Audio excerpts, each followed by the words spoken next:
Think they made the statue big enough?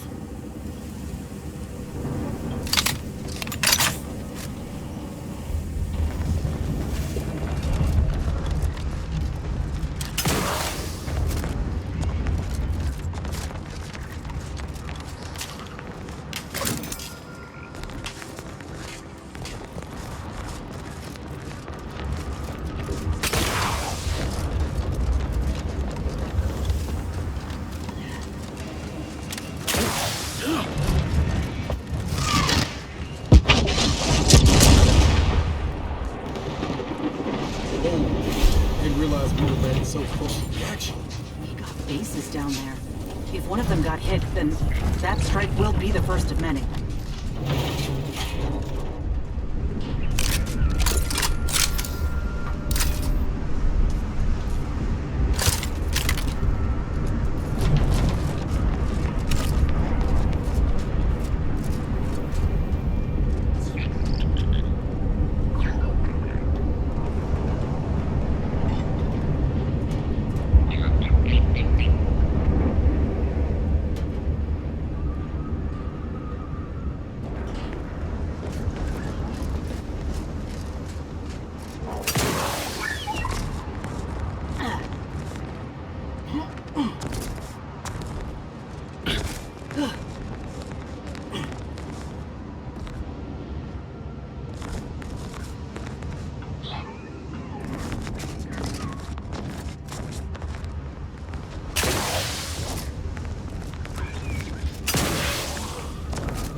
Our lines will not. Good subjects arrive 15 minutes early to avoid missing their tram. Stay vigilant. Report any suspicious activity to your nearest station.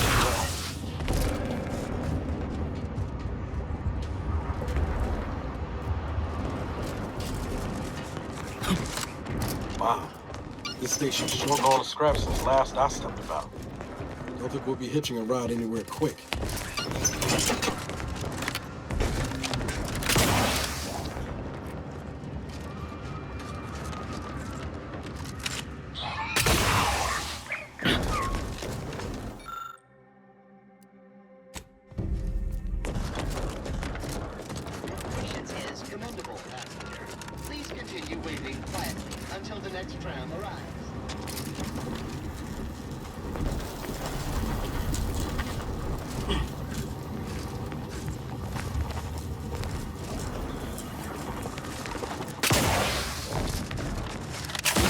Attention passenger, you are running 41,027.5 hours late for your tram.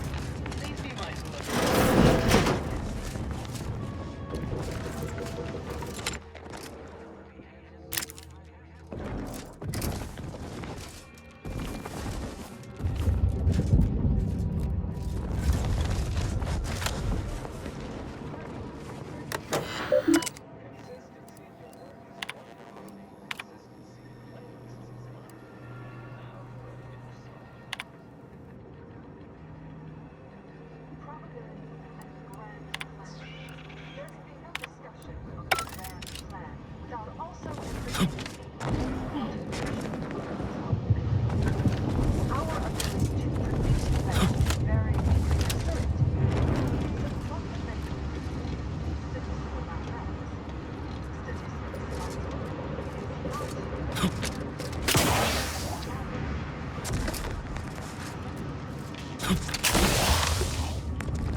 your 2061st reminder. Personal items at all times.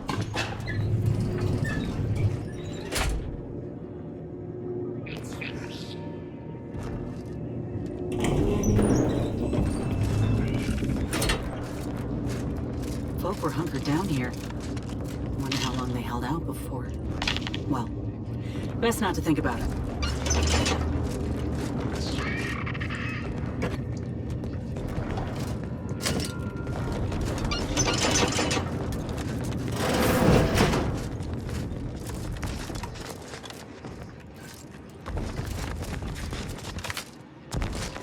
We got an appointment to keep at Matriarch's mercy.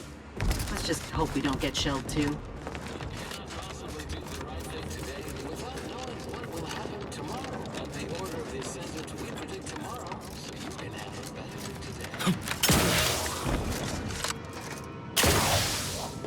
Please, somebody help us! Anybody, please! Finally, some help. We desperately need aid. Desperately. My family and I, we was making our way to the mercy camp for us refugees. We were set upon. My wife, my son were injured. Can't move them by myself. I had to leave them just past this tunnel so as I could go for help. But being alone is even more riskier. The Varachnids, I chased them off, but they'll be back. Please help us. Ain't nothing I can do for them, but you got weapon and medicines and can get us to the camp.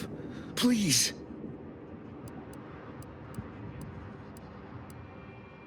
Thank you. Thank you. This way. This way.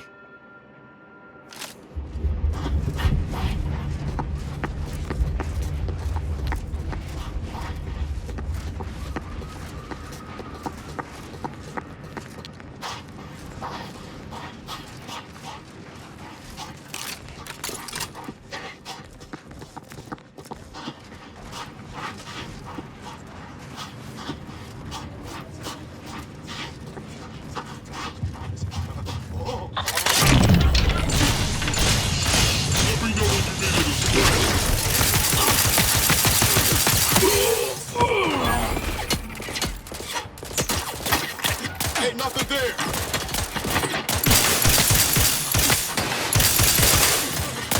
Looking a little woozy there, Commander.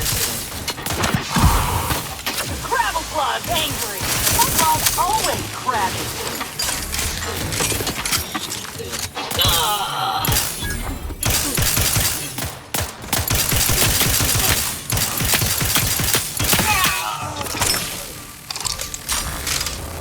Trouble it is.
Another refugee? All right, step forward. Just a moment. Allowing anyone into Matriarch's mercy unprocessed will upset the precarious ratio of refugees to aid. We should have an opportunity for placement in approximately 7.85 days, presuming no unforeseen alterations.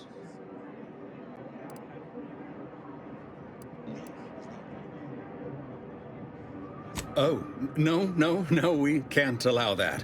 You'd best go and see our doctor at once. Just keep your distance from others. Our calculations do not afford many sick refugees. Welcome to Matriarch's Mercy. Rule number 1, no crowding.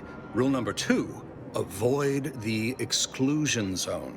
Our seer has predicted non-specific imminent danger.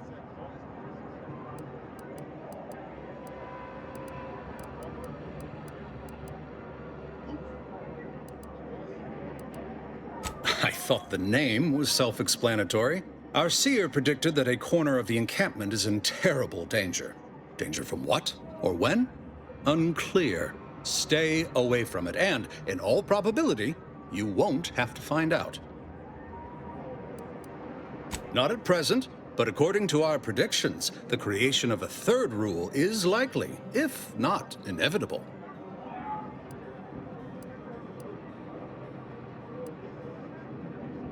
Safety and probability are incompatible. Eventually, nowhere will be safe, including here. Our predictions spring from the universal equation, the very numbers that guide the stars. Only a fool ignores probability, and we don't suffer fools around these parts. That's enough questions. Keep the line moving. You need anything, talk to Seer Wiley. He's in the lift building, straight through the settlement. I remember this place before the war. Functioning tramaculars. Peaceful silence in the canyons. I can't recall the last time this region was silent.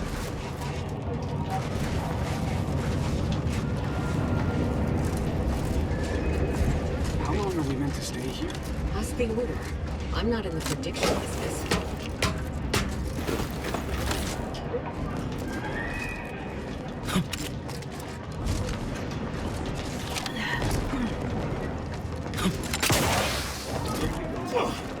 Another refugee camp? Another colony? I've been with an 8.2 A visitor. margin of error. Without notice. Situation.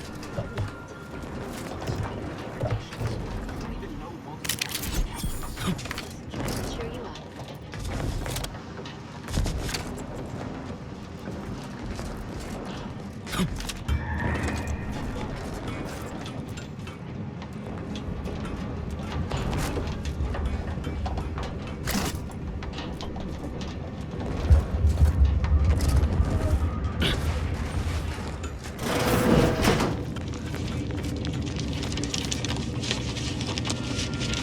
What is it? I have 15 seconds of allotted time for non-specific discourse, so choose your words with expediency. Oh, new arrivals. Of an independent operative nature, one presumes. Did the abbot assign you to help?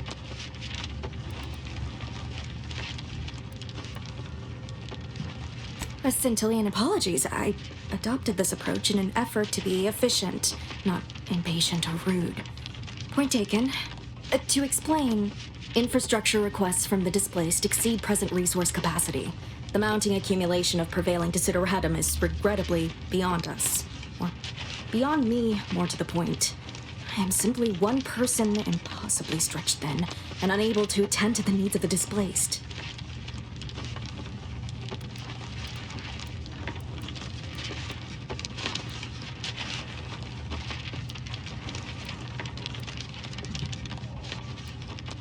You mean you'll help? Thank the mercy of the cosmos. Tell me, what do you know of the exclusion zone?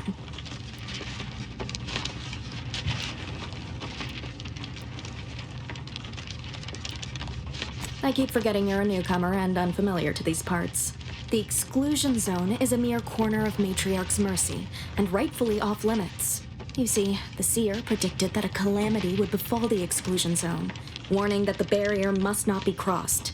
But the ever-disruptive voice of the displaced is dead set on occupying the exclusion zone anyway. laughing in the face of certain peril.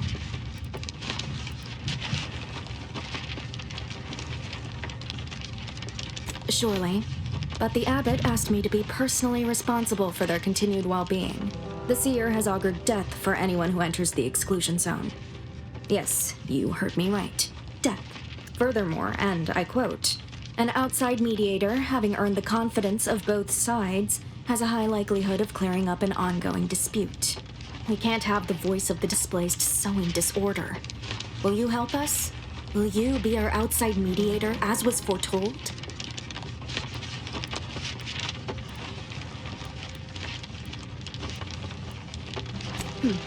I have some custom-made order armor I never use. I can also allocate some funds from my budget. At least, I can provide that if you side our way. So, do we have a deal?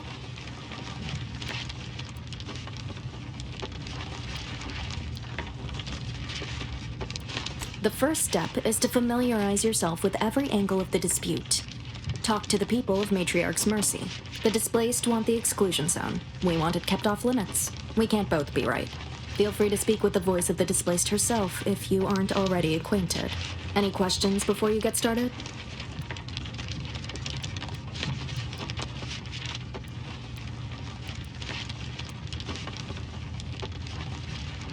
According to predictions, yes.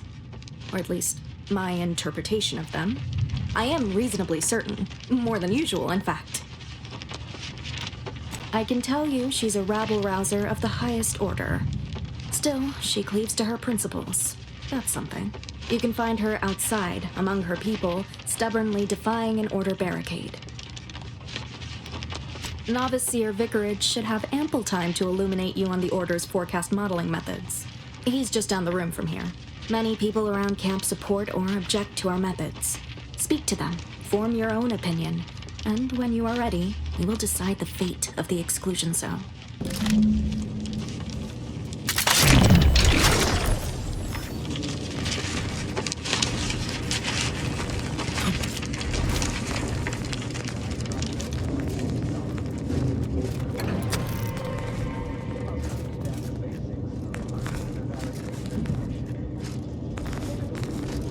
1,068.5 pardons, but my attention is presently 99.81% occupied, coordinating provisions and supplies for the displaced.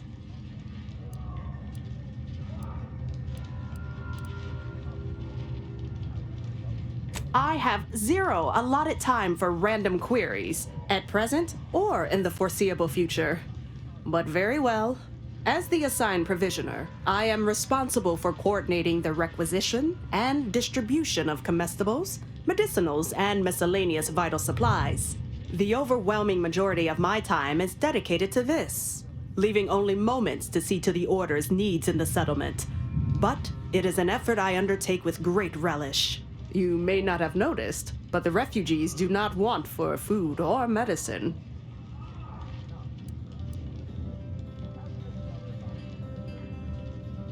The Order of the Ascendant is dedicated to the ascension of humanity. Our ultimate goal may not be reached in our lifetime. If I can help others in need today, I shall do so to the utmost extent of my abilities and resources. With the great disruption that has occurred to their lives, one can hardly blame them. That they are fed and remain healthy is sufficient for me. Appreciate you respecting my time.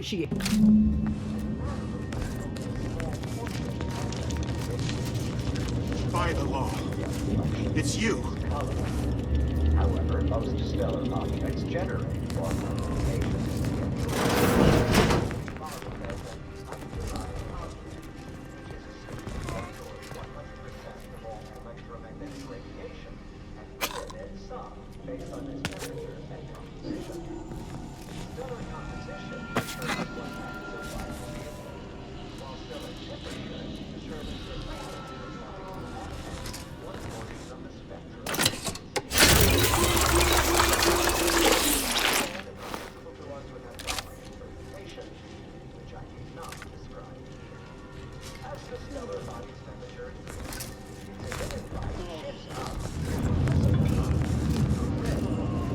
Oh, thank the architect you're finally here. I've scarcely breathed while hoping you'd come. I am in desperate need of your help.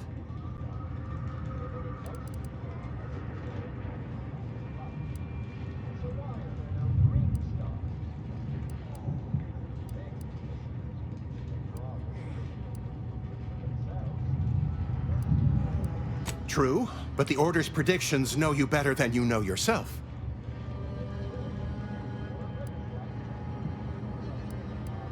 Recently, I had a rare opportunity to ask the Seer for guidance. He told me that a dashing outsider would answer my prayers. I feared the prediction was a fluke, but here you are, a dashing outsider standing before me. Strictly speaking, it isn't. Not yet. But the math is very, very, very good at predicting what is probably most likely extremely possible. In theory. Within a margin of error. Anyway, that is the Seer's business. My business is the health and welfare of this camp.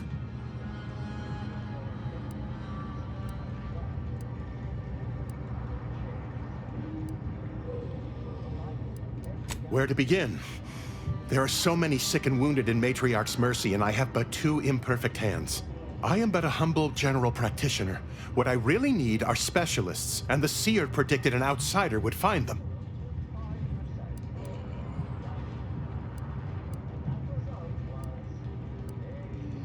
Have time to patch up 1 or 2 patients before we head out?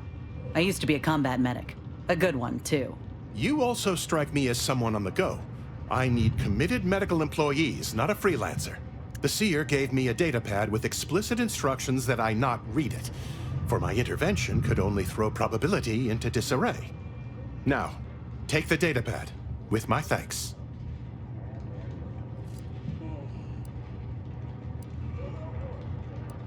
As a doctor, I'm appalled.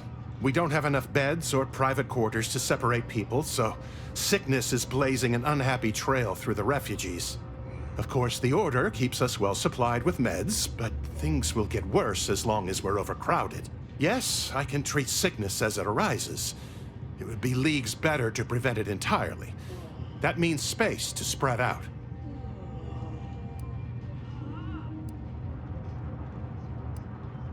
Since you asked, you can run this medicine to Horst Lambing. Just don't shake the man's hand. He has a habit of coughing into his palm when he covers it at all.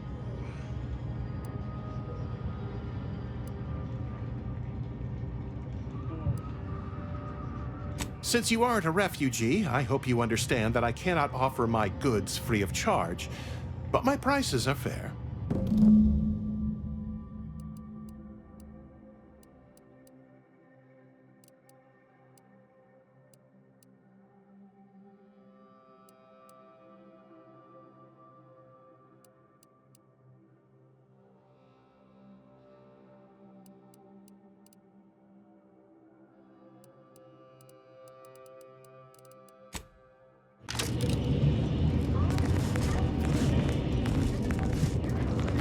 You're right. The universe does not orient itself toward fairness. But it's my firm belief humanity can do better. All evidence to the contrary.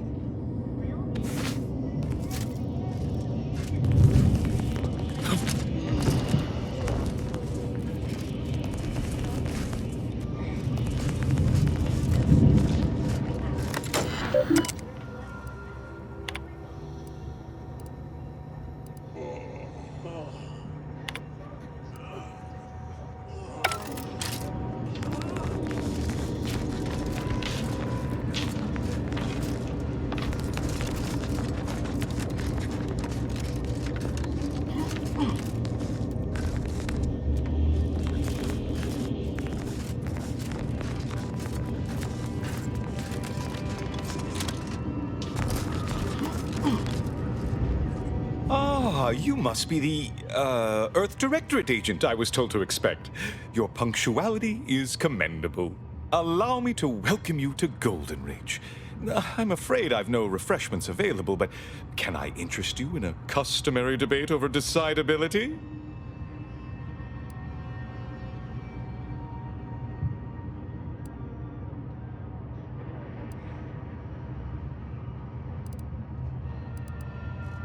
Sensible. Straight to business, then. The presiding bishop sent word of your imminent arrival. However, pursuant to our normal standards of compartmentalization, she was scant on the details of your mission. That said, I've been instructed to assist you however I can. So, tell me, what brings you to Golden Ridge?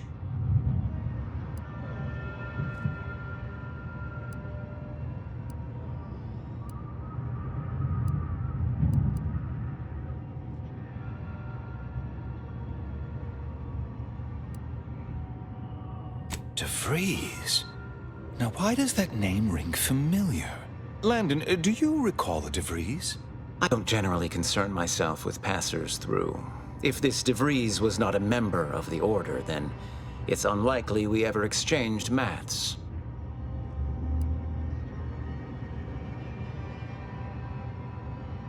Victor Clemens, some kind of radical. What an absurd notion. I must agree with my seer. I once watched Victor shed copious tears over a damaged datapad. It's difficult to imagine him capable of worse.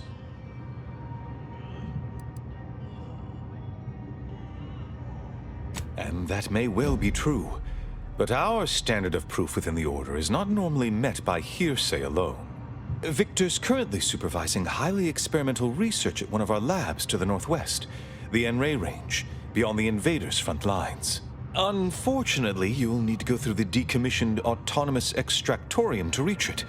That path is less than safe, so I advise caution.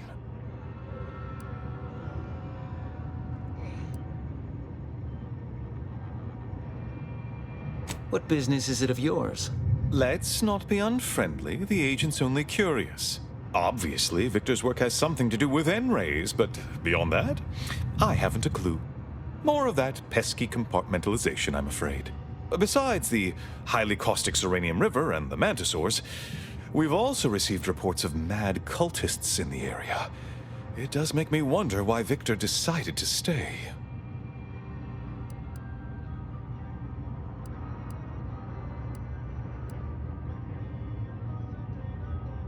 Victor is dedicated.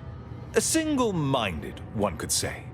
I've always thought highly of his analytical skills as a researcher, less so his social ones, perhaps. Loath as I am to admit it, there may be some merit to your worries over a conspiracy within the Order, whether Victor is involved or not. As my predecessor would remind me, denying unpleasant facts is not good science. I would be remiss if I failed to support an investigation.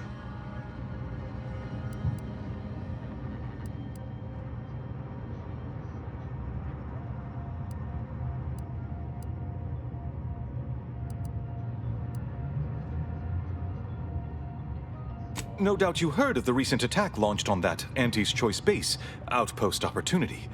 It came from one of our facilities, the Zeranium Manufactory. But that facility is intended for research, not military action.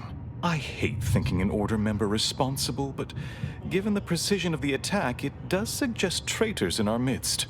It would undoubtedly benefit both of us to root them out. Respectfully, Scholar, given current tensions, should we really be trusting such a delicate task to this stranger?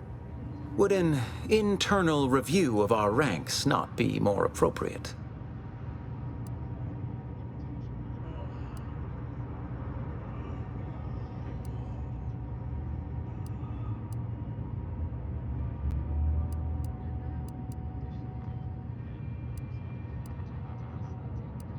Thank you for proving my thesis statement. I don't dispute the need for discretion, my friend, but the presiding bishop made the determination to send the agent to us. It's best we trust her calculations. Moreover, our situation is growing increasingly dire. I can't overstate my fears concerning this most recent attack ending the ceasefire and reigniting the war in Golden Ridge. One more thing. Your investigation into the traitors takes precedence. But if you could also render aid at Outpost Opportunity on our behalf, such a gesture might preserve the peace.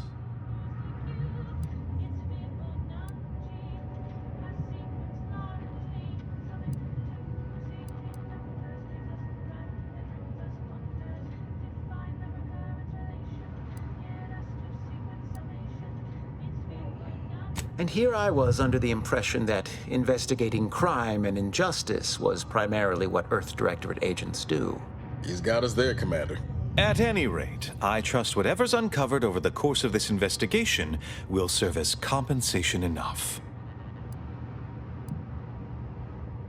Most assuredly not. It would eliminate the entire point of the ceasefire. Please convey that fact to whomever you speak with. I knew I could rely upon you. Ruth wouldn't have sent you otherwise. Here, take this writ of investigative inquiry. It'll grant you access to the manufactory. Seer Wiley and I will conduct our own inquest into these traitors you've mentioned erstwhile. We can compare notes once you've returned with your findings.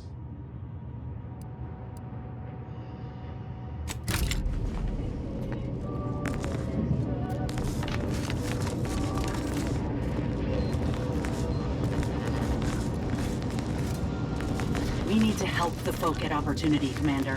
Why the Abbot? He's more concerned with exonerating his own than with making things right.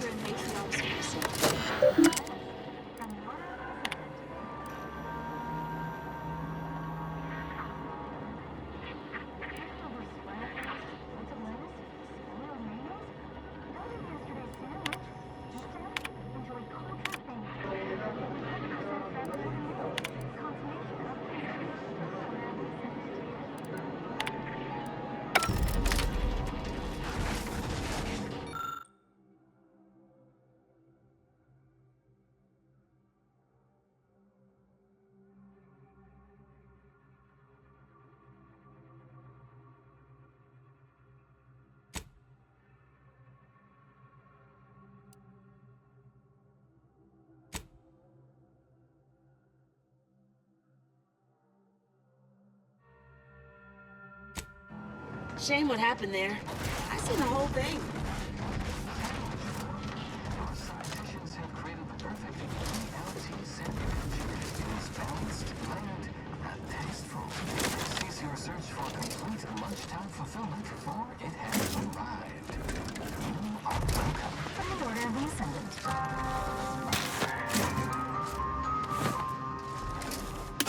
Stifled by unfulfilling work with no hope of advancement? Time to fight with your fellow workers to keep your employment.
Ready to waste it, or your command.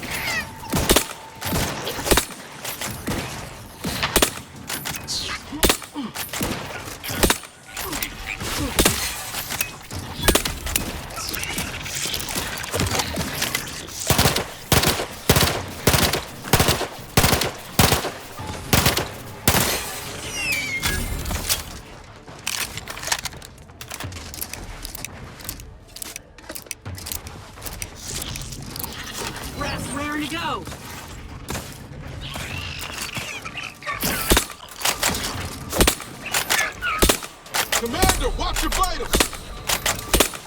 Not walking this on. Nothing to hit. Practicing some battlefield medicine.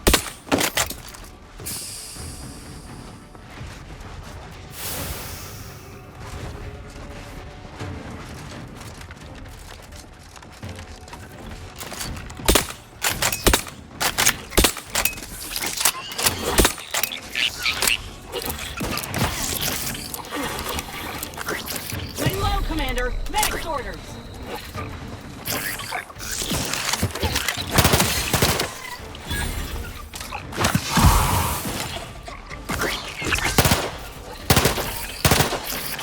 Medical pack, out! Yep, I go for you!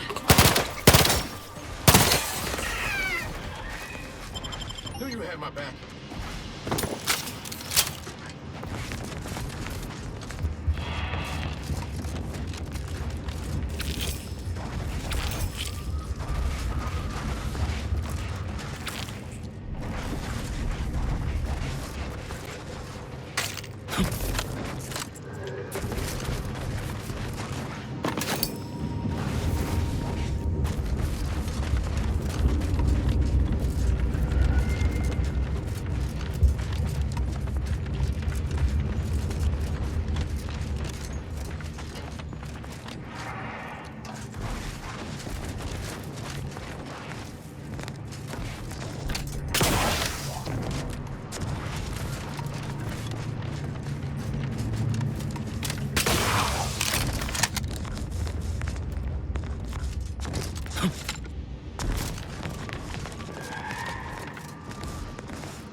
Sure hope Val isn't missing to something fierce back on the ship. Anyway, need something, Commander? Sure, always happy to tour around.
Hello? Someone there? Yes? Did the missive not play, or was it garbled in some way? Are you somehow struggling with coherence? If so, to be clear, Zerania Manufactory 7 presently and for an indeterminate time is in lockdown.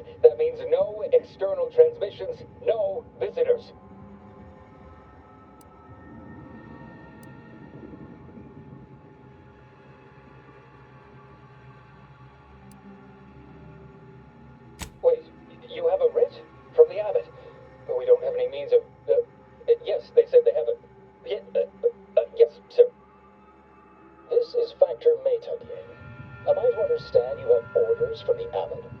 Quite convenient for you. I have no way of verifying without allowing you entry. Very well. Come inside and we'll see this sorted. Building on the left.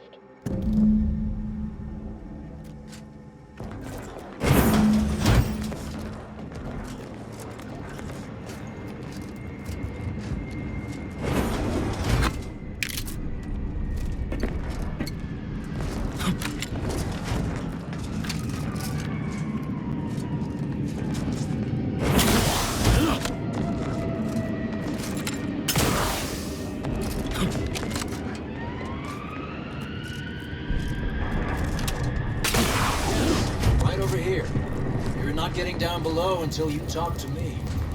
So, the abbot deigned to send someone whilst we're contending with all manner of emergencies, did he?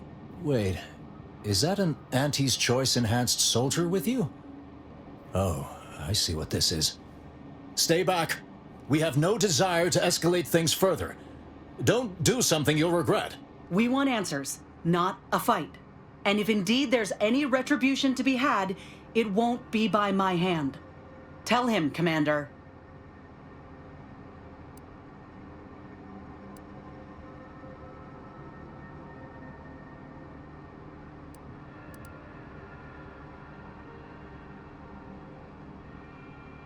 All within the Order are equal parts of the equation. It is functionally useless to imply greater influence. Sometimes I cannot fathom what goes through the abbot's mind, but your papers do seem to be legitimate. I will unlock the elevator so you can speak with Proctor Svoboda below. I'll send word you're en route, but fair warning, I cannot predict what reception you will receive. I expect your behavior will remain impeccable. As soon as I've seen to securing the facility, I'll be along straight away.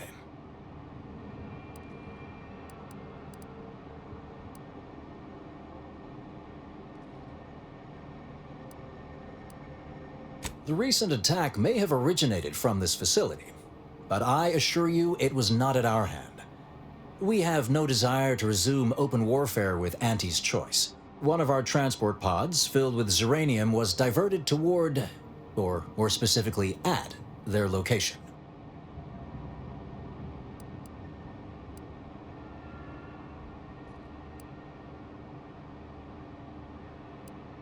We have a working hypothesis about who is responsible. Initial evidence looks rather conclusive. And we have managed to corner the apparent perpetrator down below, which would be a good thing if they had not, somehow seized control of the manufactory operations.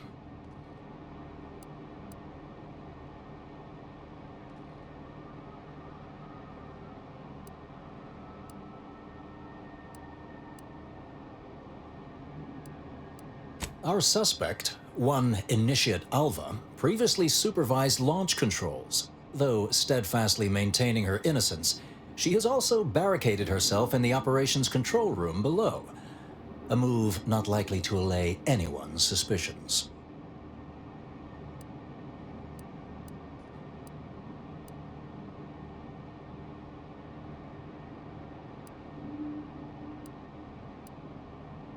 An understandable perspective. I fear I must concur. I admit I'm to a reasonable degree pleased you are on hand to corroborate current suppositions. May your query yield favorable results.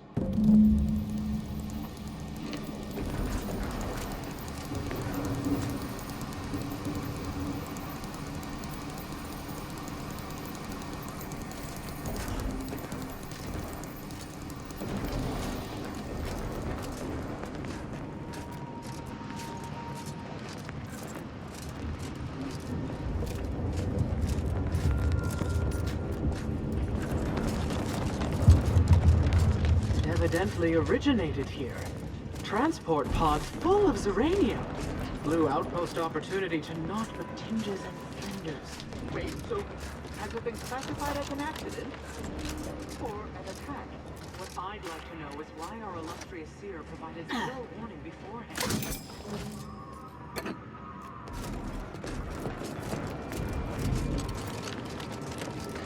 The Proctor's a low-functioning functionary at best. I mean, just look at this mess. explosion. Well, running a manufactory must require extraordinary fastidiousness. Little good that's doing us now. Little good that'll do us when Auntie's arrives.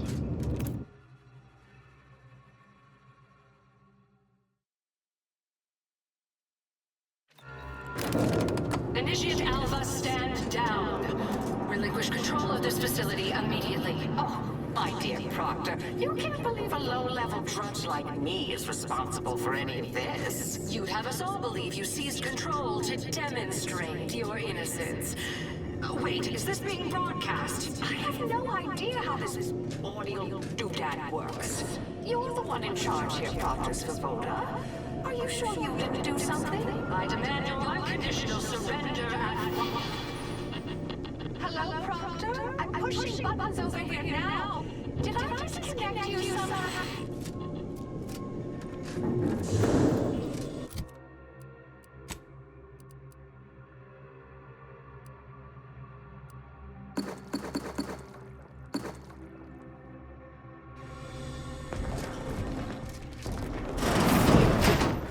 Emergency detoxification initiated. Once took over.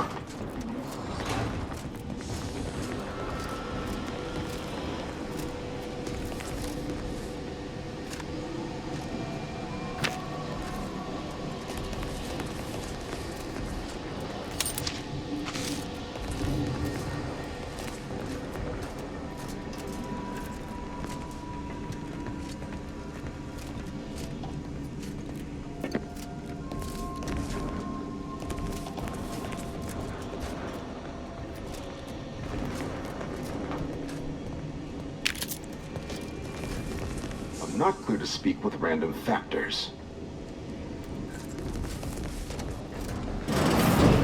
Ah, yes, of course. Next on my list of lowest probability events, strangers sent by the abbot, gallivanting about amidst a lockdown. If we'd been able to communicate beyond our walls, might have saved you a trip. As I can successfully report, we have identified the responsible party.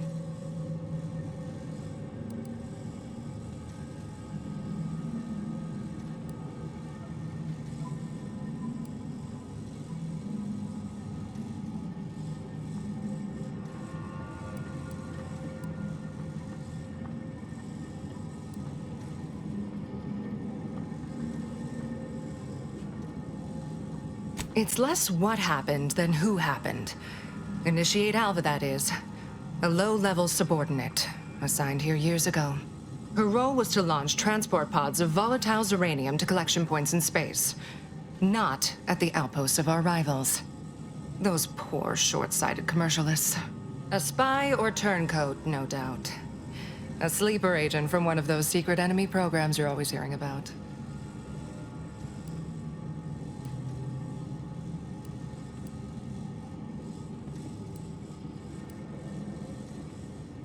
Within a beat of us hearing of the attack, Alva seized command of the system and locked herself in the control center. She then forcefully repelled several attempts to extricate her. 2 are dead already. Poor Jacobs lost a hand trying to pry free the outer doors. Why, she could destroy this entire place at any moment from in there. I implore you to stop her before she does so. I fear violence may be our only recourse.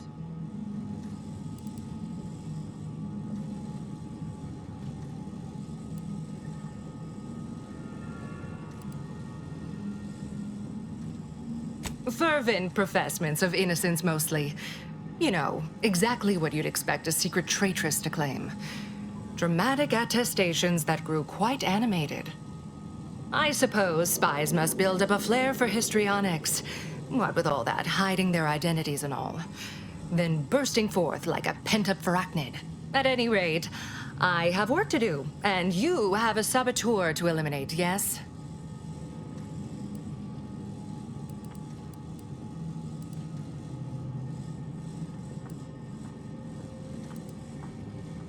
You'll forgive me if I politely defer.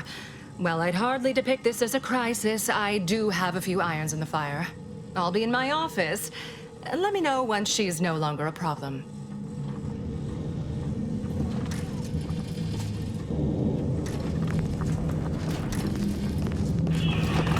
Consider finding a human companion if you seek conversation.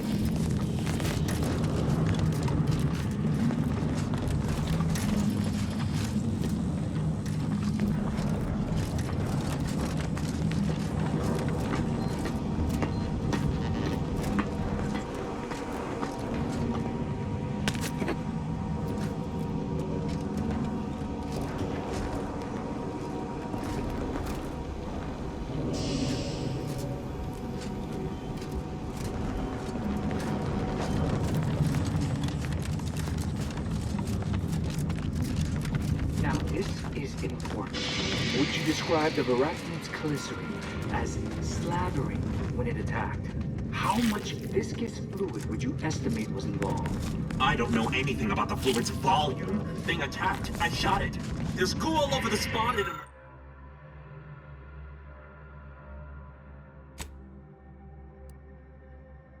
It emerged. Measure that, maybe.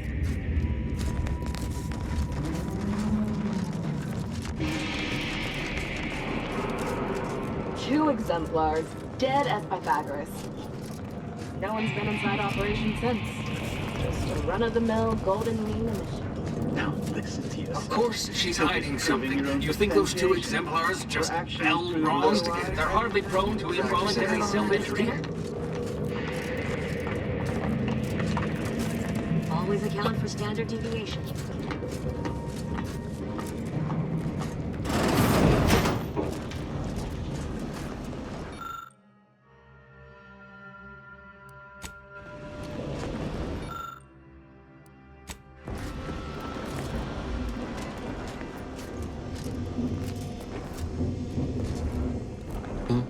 What is it?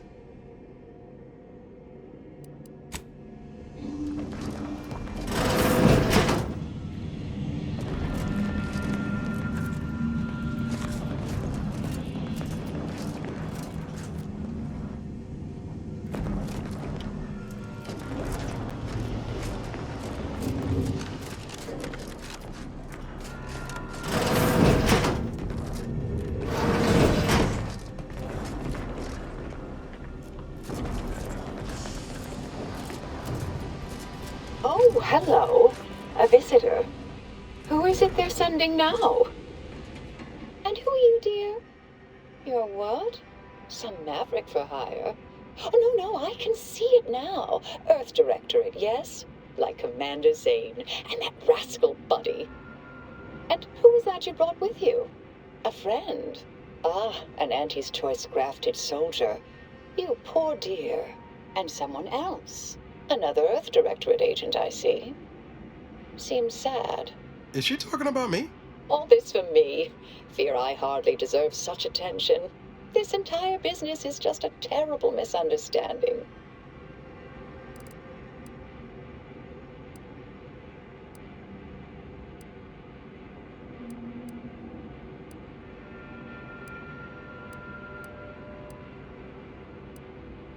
Oh, believe you me, I'd like to know that more than anyone. I am thoroughly unaware how anyone would think me capable of all this.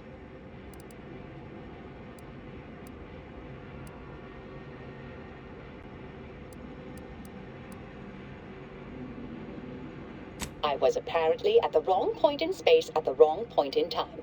Really? Do you see me, a saboteur? But don't they always attempt to, flee the scene?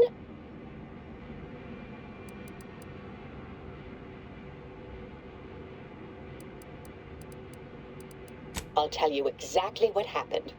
Our transport pod leveled outpost opportunity. I immediately realized someone must have bypassed my terminal. I initiated a lockdown to block further tampering. Had I not, additional attacks may have continued. Now, despite a long record of dedicated service, who's being blamed for this calamity? Me, somehow.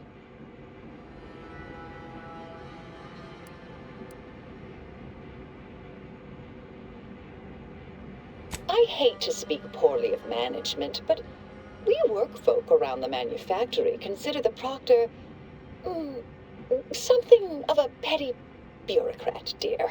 I assume she's acting as any functionary would, assigning blame to appear in control.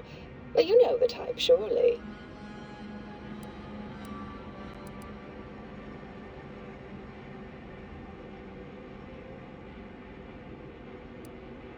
Yes, that was terrible. I feel awful. Though technically speaking, they did kill each other. It was a scuffle. Their weapons fired. It was a most unfortunate thing. Dear me, I wish I did, but... Actually, there may be a way you could gain answers here. The firing record should contain all relevant details regarding the launch. Why, yes, I could unseal access to the records repository for you, and open the path leading there. I'd be right grateful if you'd have a look. I swear I'm completely innocent of this heinous act they're accusing me of.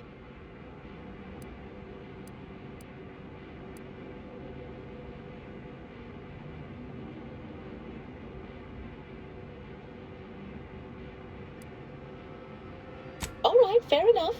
Understood. Appreciate your help, dear. Please return when you have found something.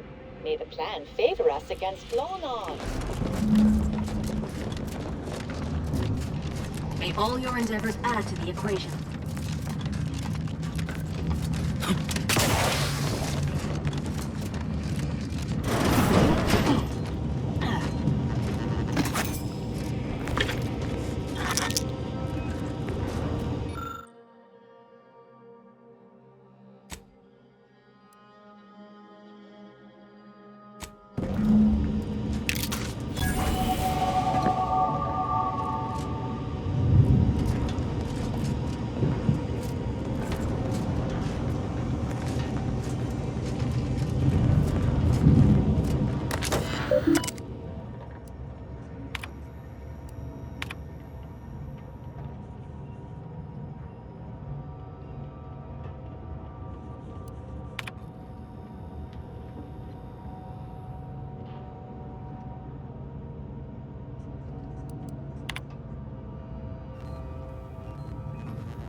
Patrol's back, I hear. Don't see Auntie's being too dissuaded by them, though.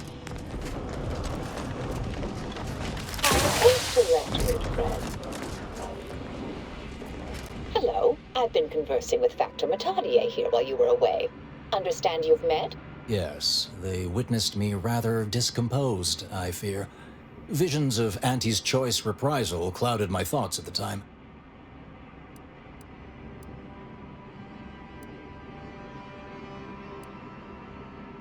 Not presently, though the Proctor believes that my purpose here. Troops now guard the entrance above. Our safety addressed, I have turned my attention to the cause of our situation here, and I have deemed it wise to investigate further. Do not let my position fool you. All within the Order are scienticians, and hence we seek the truth of any hypothesis based on evidence. The Proctor's accusation is no different.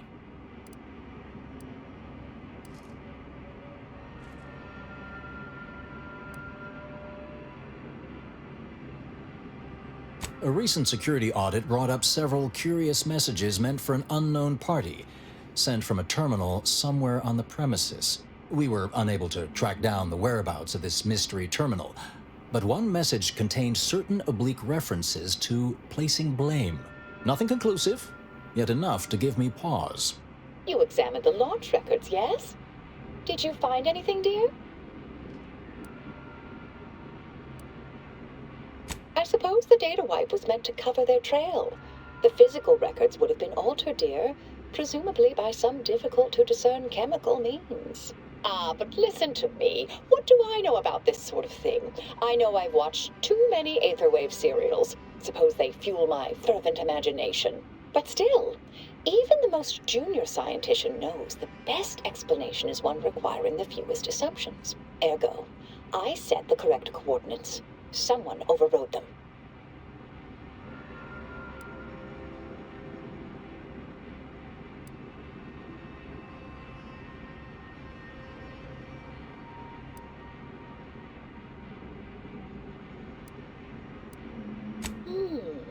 Someone may be pulling her strings, perhaps.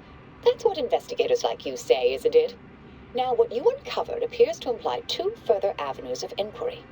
A Zeranium leak occurred moments after the launch. I imagine it may have been used as a diversion, allowing the culprit time to falsify the record. The overriding of the coordinates also deserves a look. Don't you think?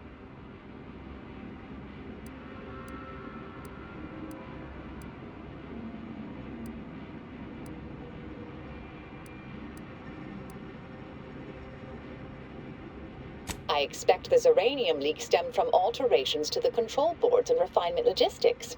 I'd look for any signs of tampering that may point to the culprit. I can speak to the coordinate override, I believe. All commands are routed through the hub in central processing.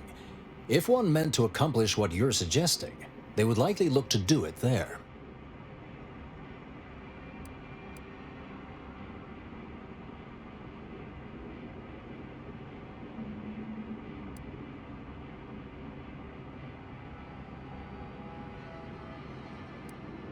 Part of me would like to tease you right now and say, you're not very good at cards, are you, dear?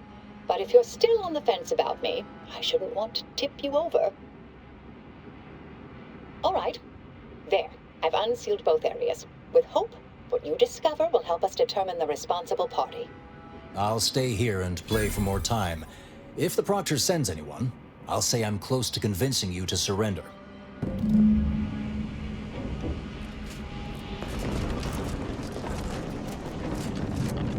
Alva's been here for how many years? Circumstances proceed toward intended results.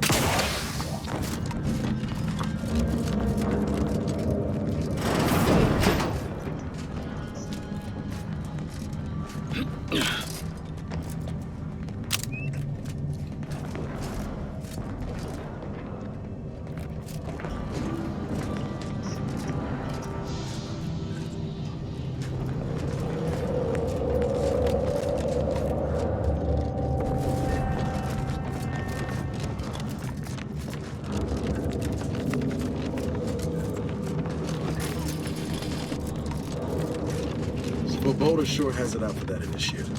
Guess I would too if Alva had killed a bunch of my colleagues.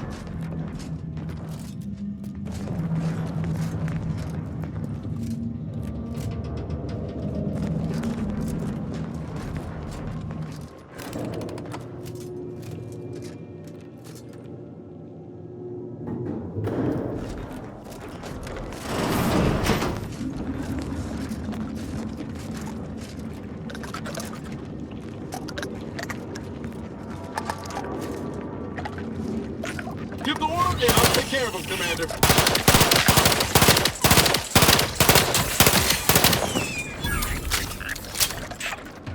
at me!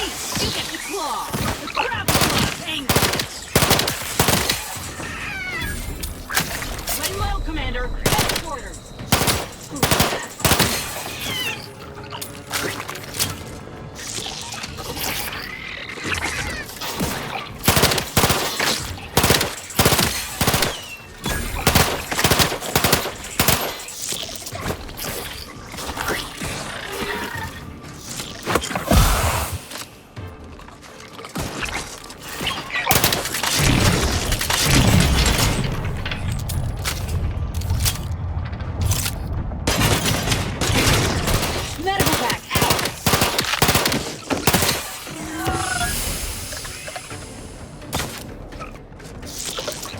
Let me know when you needed a stretch. No, no target.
Over here!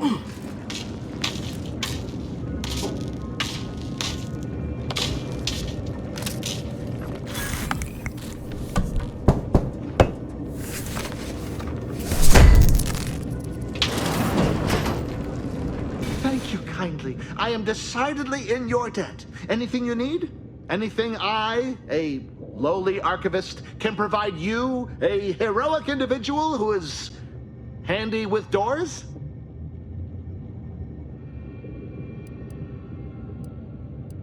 Of course. I am now able to breathe easy and respond freely.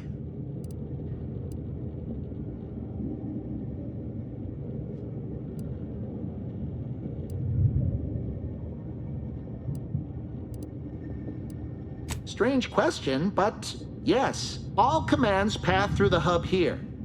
Through that wiring underneath that open floor panel in the back of the room, actually.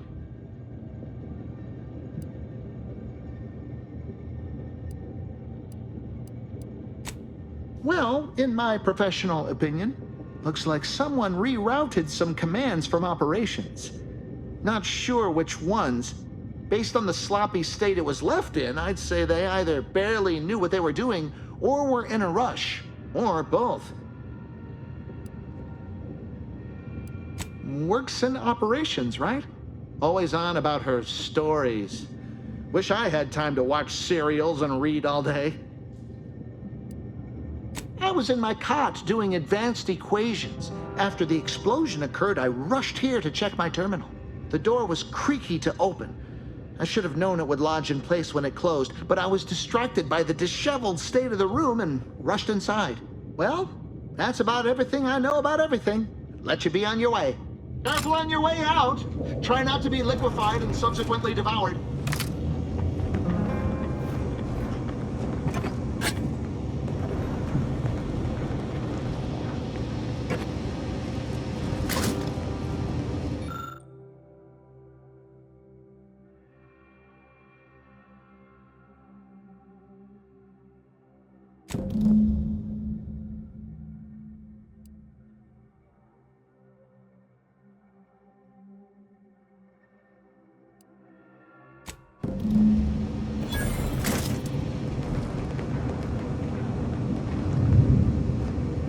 This initiate.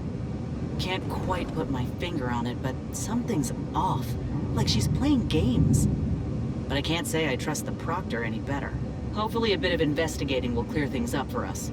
Once we find the perpetrator, we can be sure to head off any further attacks on Auntie's choice.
Primed and ready. Breath tingling. All charged up.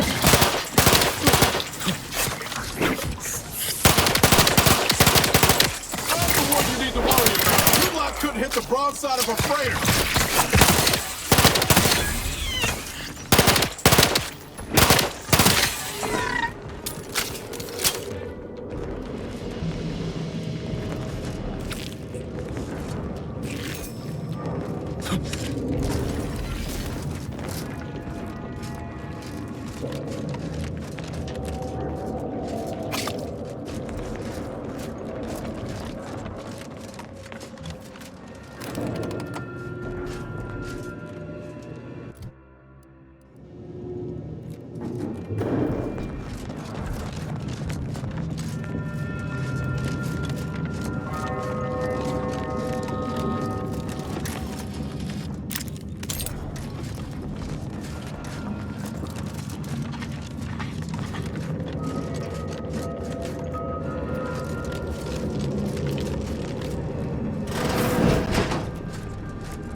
May all your theories prove true.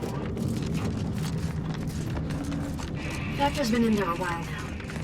Perhaps this conundrum is approaching a solution. You'd think if she were responsible for the attack, she'd have happily thrown it in my face.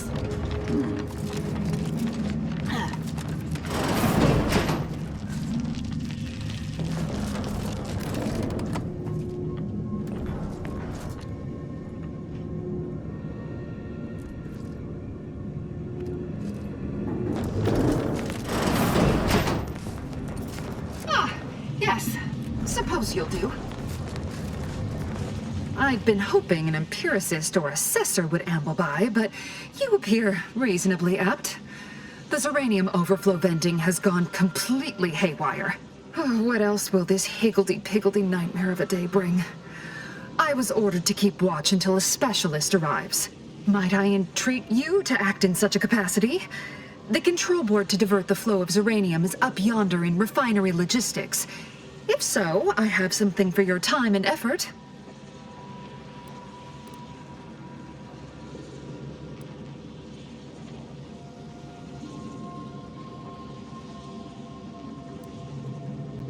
Well, as a fellow student of science, you'll be especially interested in what I have to offer.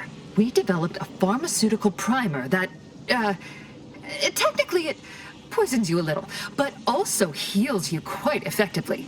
Shut off the gas, it's yours.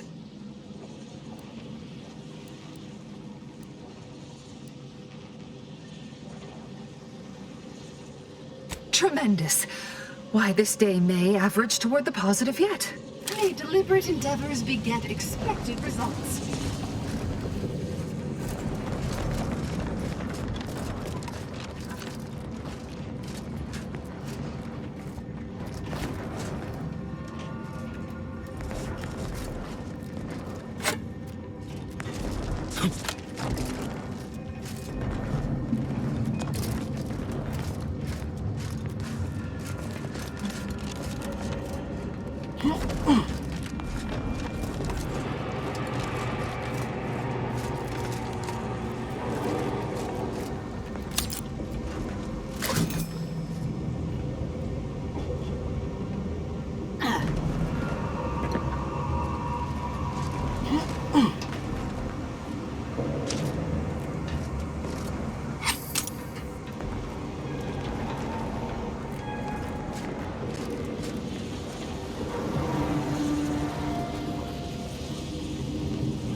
I see my choice in you was well-founded. Zeranium overflow venting has returned to a non-haywire state, and my internal levels of disquietude have lessened along with it.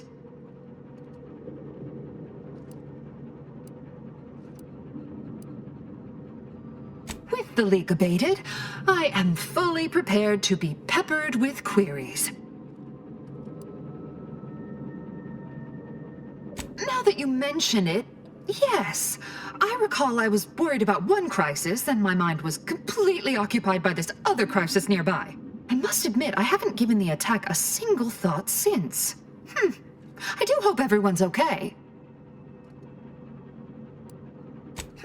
Not much. Keeps to herself mostly. Or that is entirely.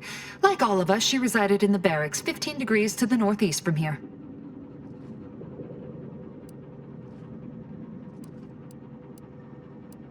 You mean just after the attack occurred? I was in a state of anxiety at the time, and, well, I'm sure you're aware higher levels of cortisol can impede the encoding of memory.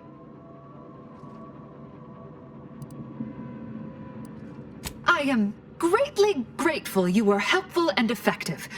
Farewell.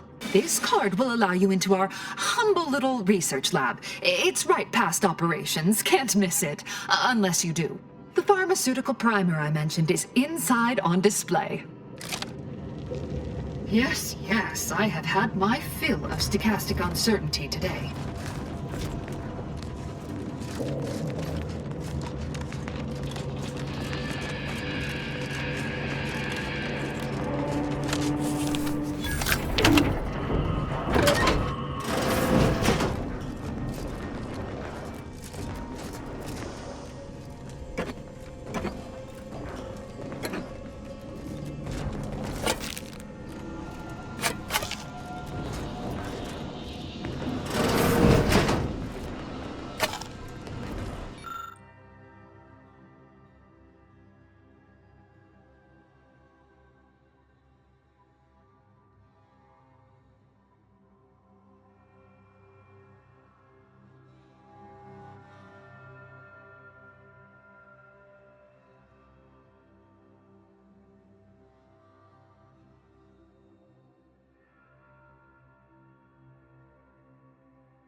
does account for standard deviation. Oh, hello, dear.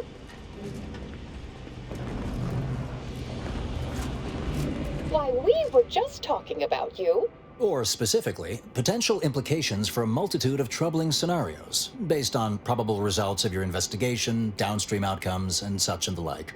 You know how the Order is, always calculating something. But please, tell us what you discovered.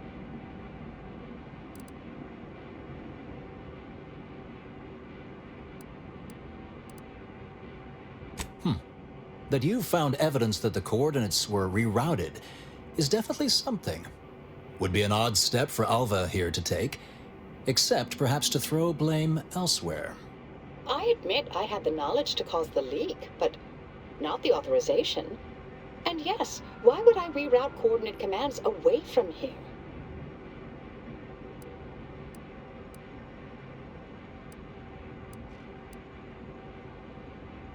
I'm sufficiently certain our proctor is conspiring with an outside party, so I'm coming out now.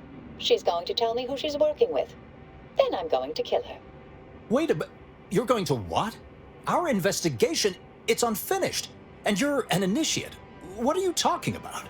Oh, I see you two thought you were proving my innocence. No, you were helping identify my target. I'd advise you dears to help or stay out of my way. Proctor Svoboda needs to pay for her actions.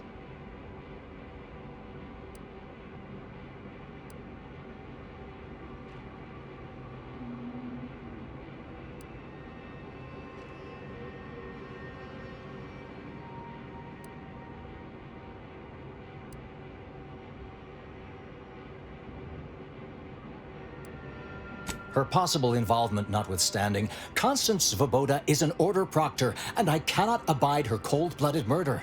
Especially by someone we clearly know so little about. You are far more capable than some back-manufactory button pusher. Who are you, really? I am a dedicated agent of the Order, but no, dear. My name is not Miriam Alva. I am Marisol Delgado, formerly of the Department of Preemptive Causal Redirection. That group was just a story to scare novice scienticians. Next, you're going to be telling me you're... Wait. It is you, isn't it? The one they called the Endpoint.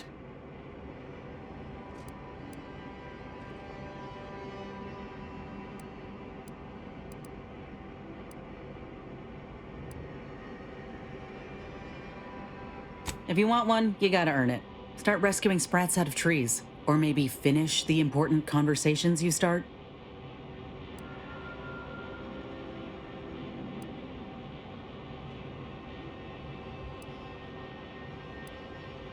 I arrived decades ago to lie low after a difficult assignment. More than that, I have nothing to speak on at present. The rumors about your department. They said anyone who might delay the equation being solved disappeared. If there are any hints of truth to that, I find it severely at odds with Order tenets for balancing efficiency with humanity. This is hardly the time for a history lesson or debate, I'm afraid.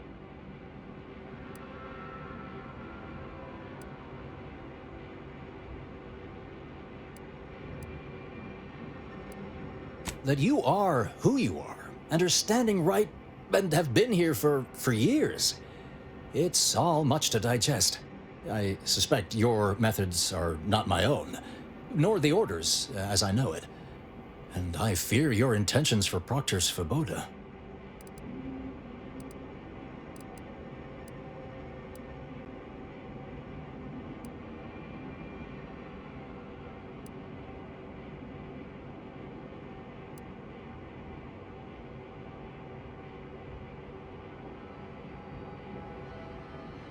I cannot be party to this, but neither shall I stand in your way. A wise calculation, my friend. Good thing you showed up when you did. You saved me from having to kill everyone here. Svoboda has much to answer for. Let's go see that she does. What's this? What are you doing here? Come to surrender, I take it. After decades keeping this identity, your inexpert blundering has rendered it obsolete. I am Marisol Delgado, former head intercessor of the Order. This would be an ideal time to confess everything. Before you die. You can't possibly be party to all this. Not with her vast misdeeds so readily apparent. Our investigator has definitively determined my innocence following a thorough investigation.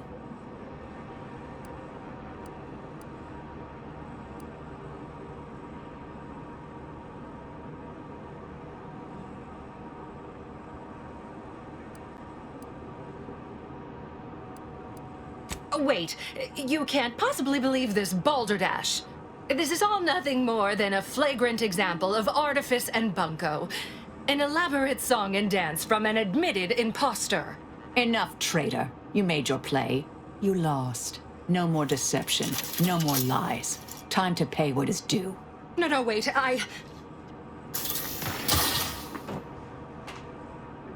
Thus concludes a thoroughly distasteful business.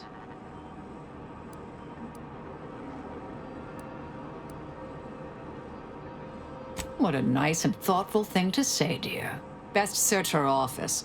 Someone clearly was pulling her strings. It would have been nice to perform that search before there was a corpse in the room, but beggars and choosers.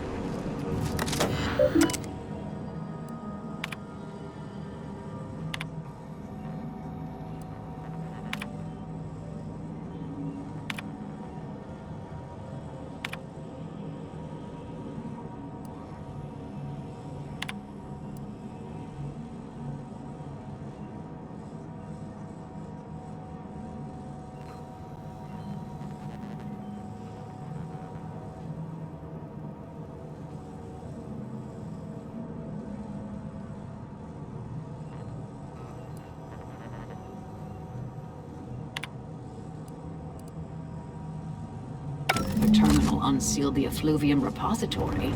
That's traditionally off limits. Ideal spot to hide something.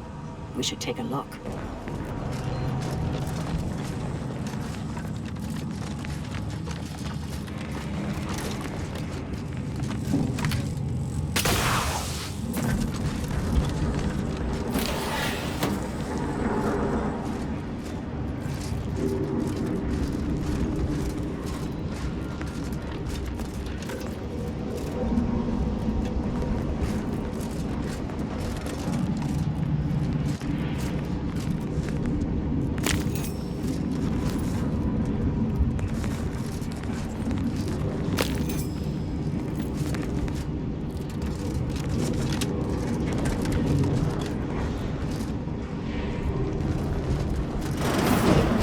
This space used to be brimming with runoff chemical sludge.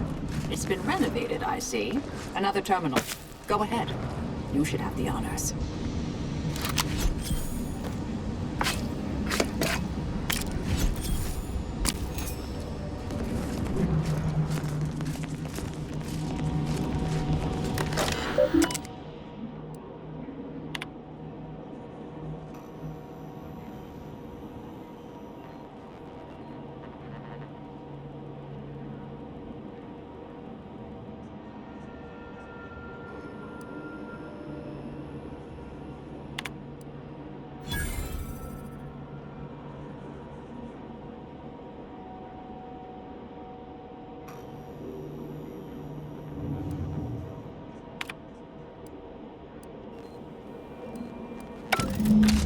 The Proctor's efforts appear part of a larger scheme.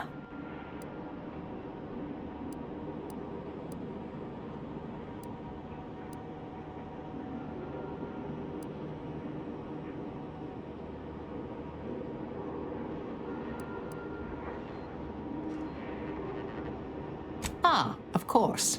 I should have assumed you had a greater purpose here.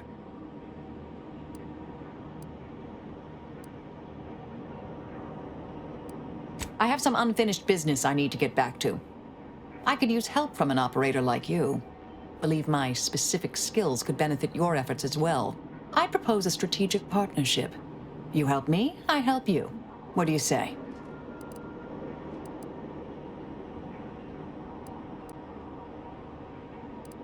Good, good. It's a little crowded here, though, isn't it?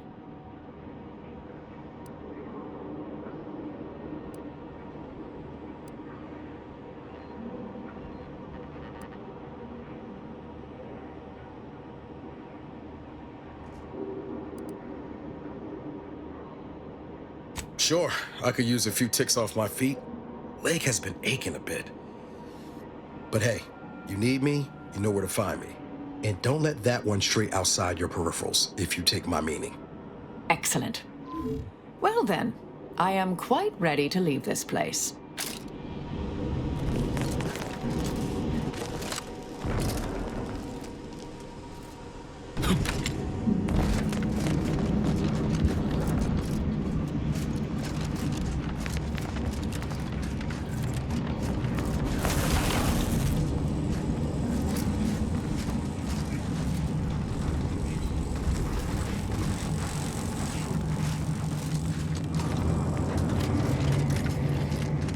I realize you didn't receive the most welcome of receptions here.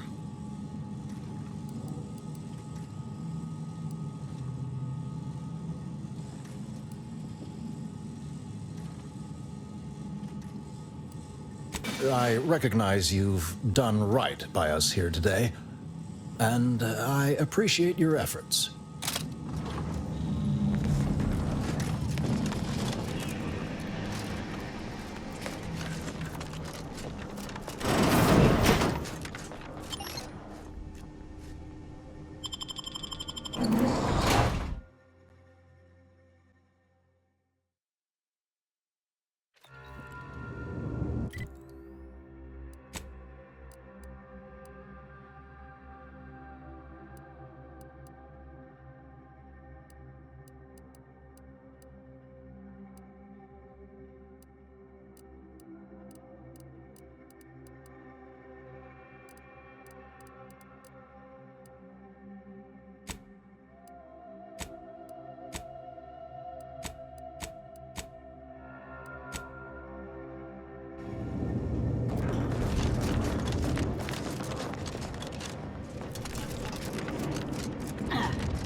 Something down there?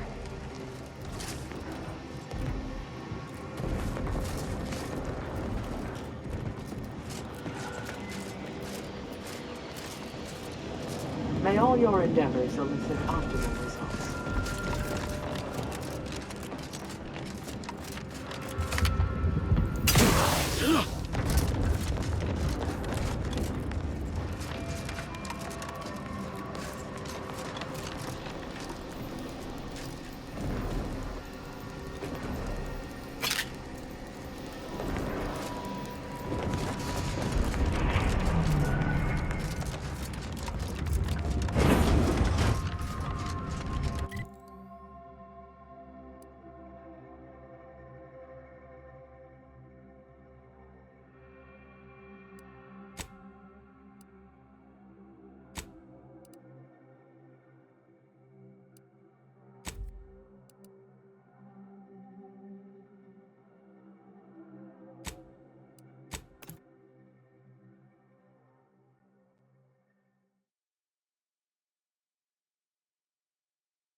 All charged up.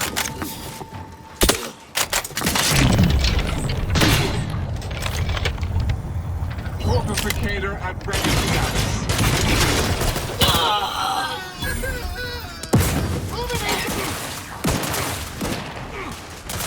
This thing's got a mean streak. My boss always cracks.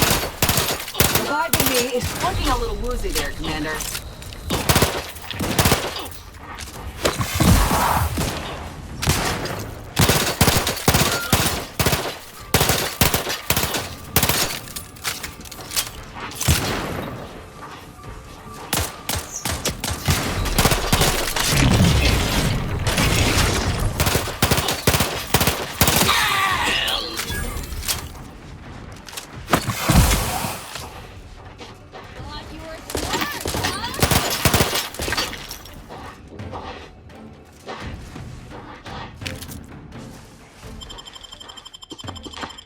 Back in. Prescription filled.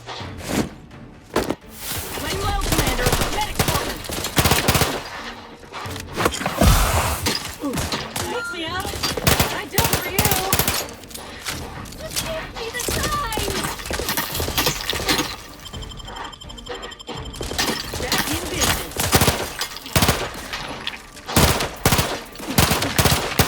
Commander, completing.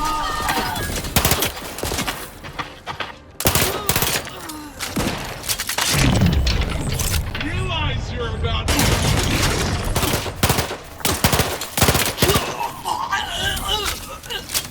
Thank you, dear.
It's a brawl!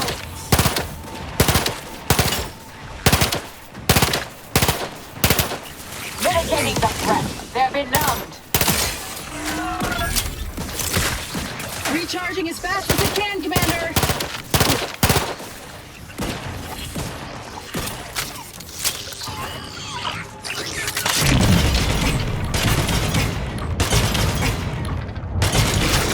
Ready. Frankly, pissed off. Hey!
to finish recharging first.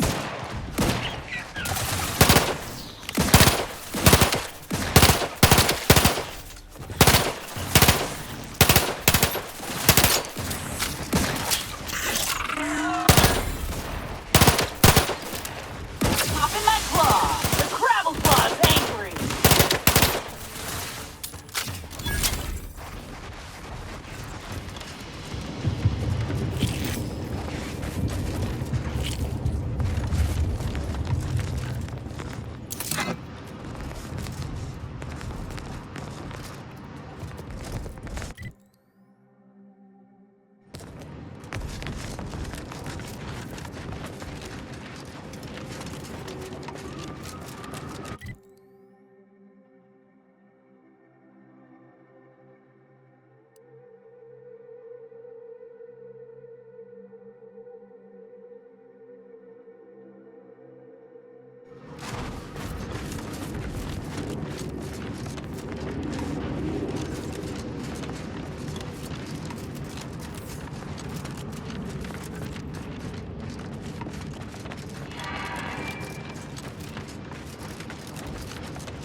Combat probably.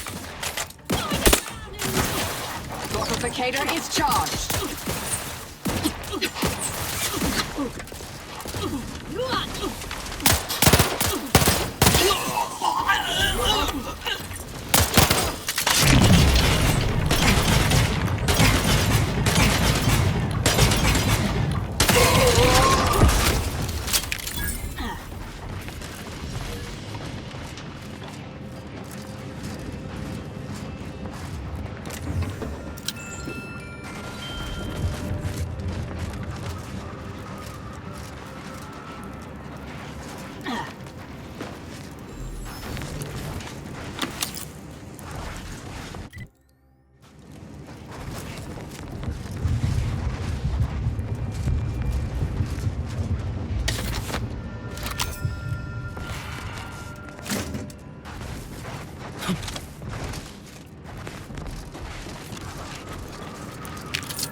Combatant observed. Stun weapon ready, Commander.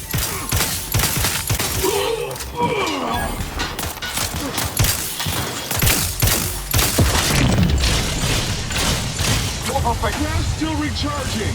Launching them down.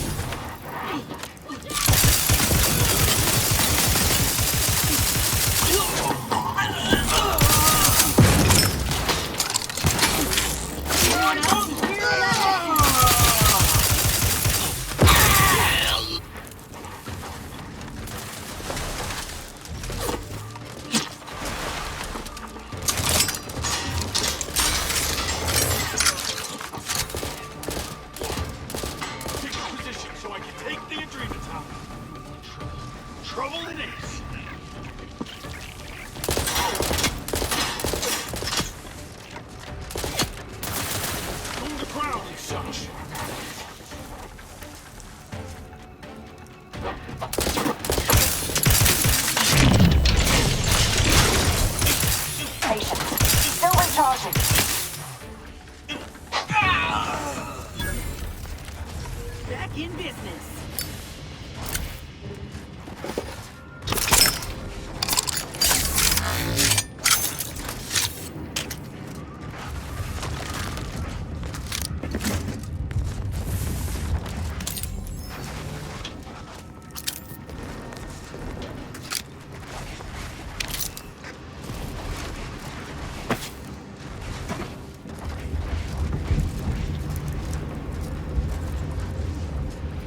think that my Unfriendly nearby.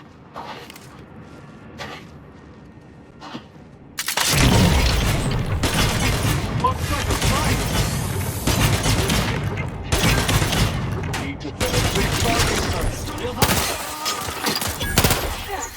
Recharging as fast as I can, Commander!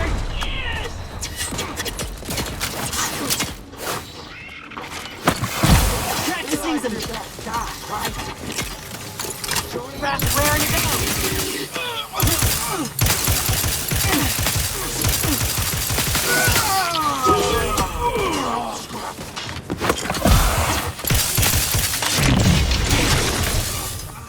Commander, you're bleeding!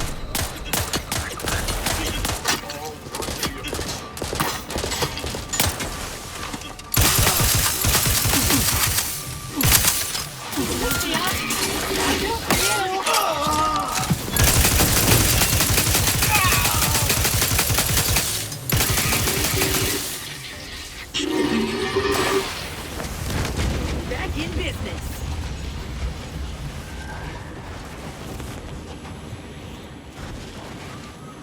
Hope you appreciated how I bit my tongue back there with the abbot.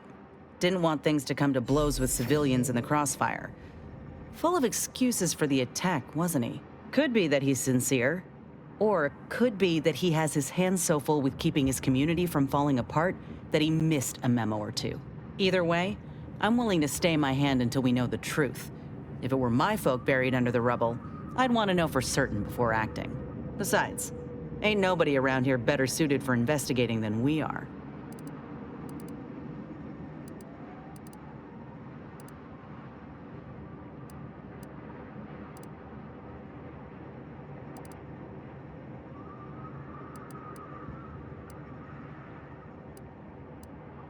I prefer doing my shooting after asking all the pertinent questions, Commander. While we're at it playing detective, we need to scope out opportunity. If there are any survivors, we ought to help, however we're able. I can only hope they had warning enough to run for cover. If they didn't, well, there's only so much basic training can prepare you for.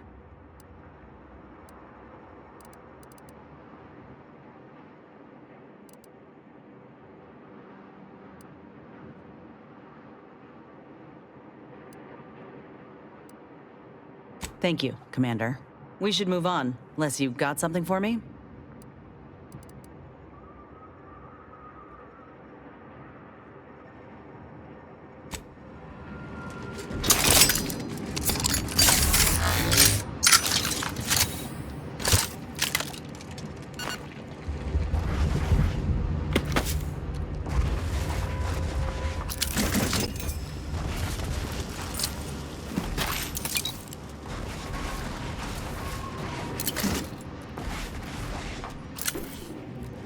Error. Navigation systems offline.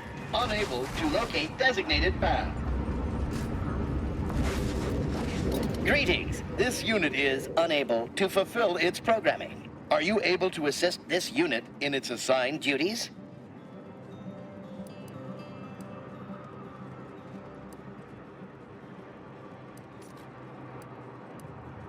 This unit is unable to execute its programming due to tampering. Navigational and other systems have been compromised. This unit is now being used as a target, which is not among its designated functions. This unit must return to Matriarch's mercy to dispense medical care in order to fulfill its programming.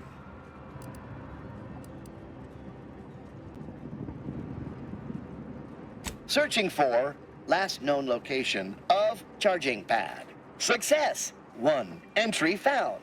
Processing optimal path toward Matriarch's mercy. Return sequence will be initiated once path is determined.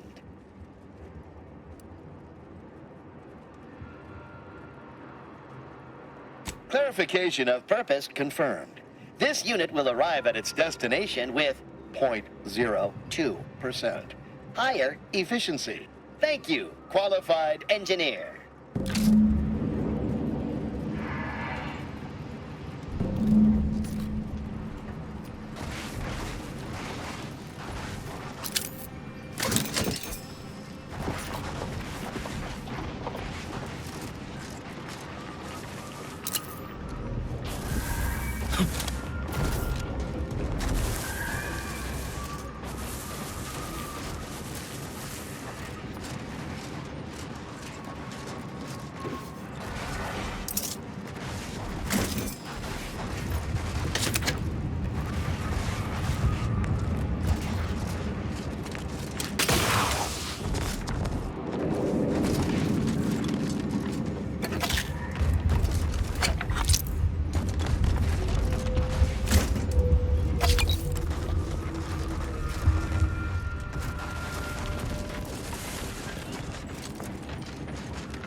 Armed and ready.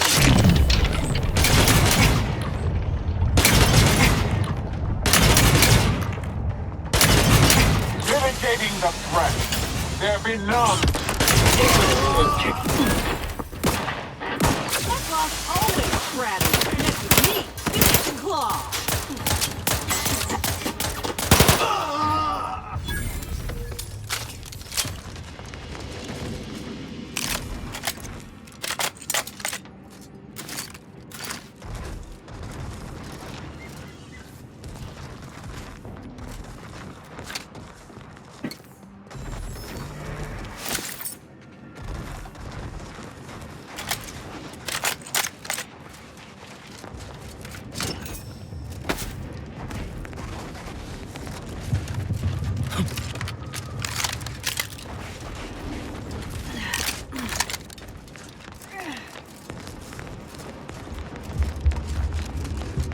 Take care not to slip. A fall from that height wouldn't be pretty.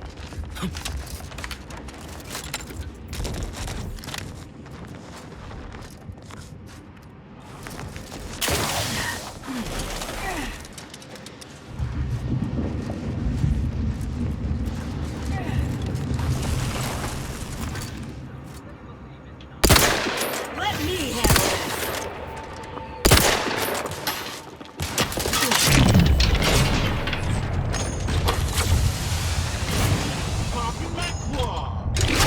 Always crabby.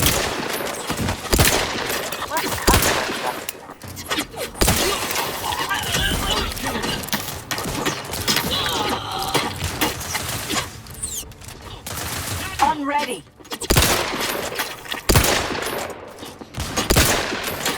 Consider self-preservation a priority.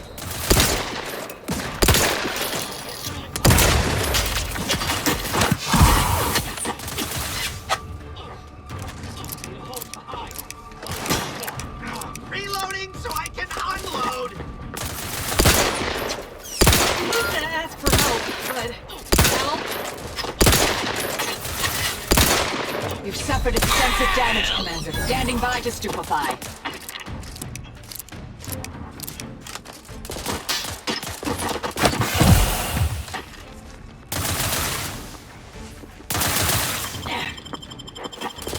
Back in medical pack. Out.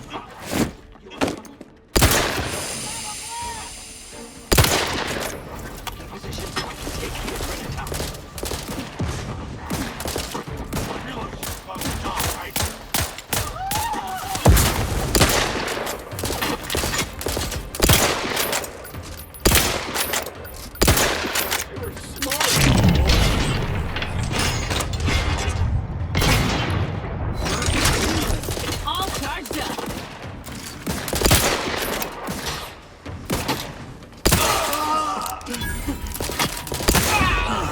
Let's get rid of these fools so we can enjoy the view.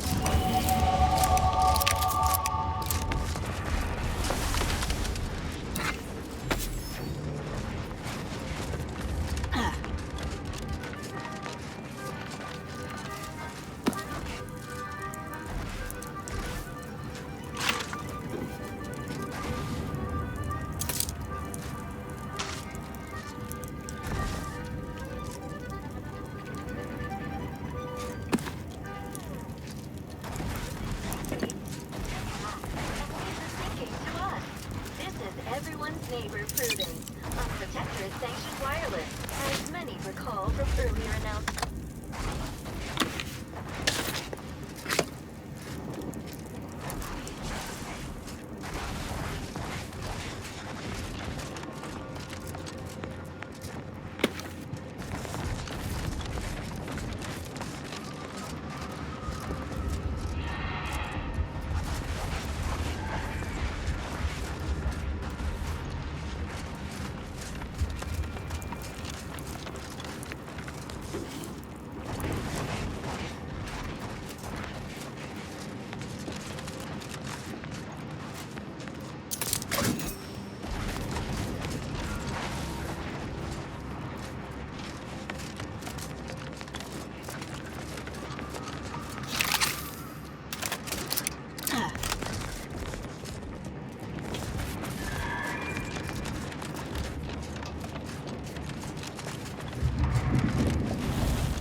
Back in business. Practicing some battlefield medicine.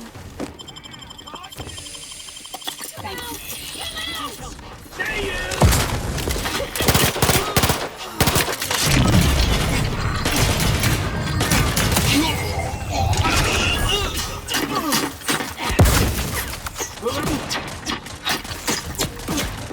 Need a better spot!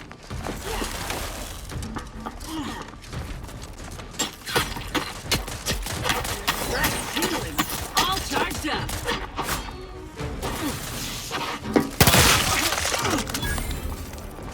Vitals critical. Don't become a statistic.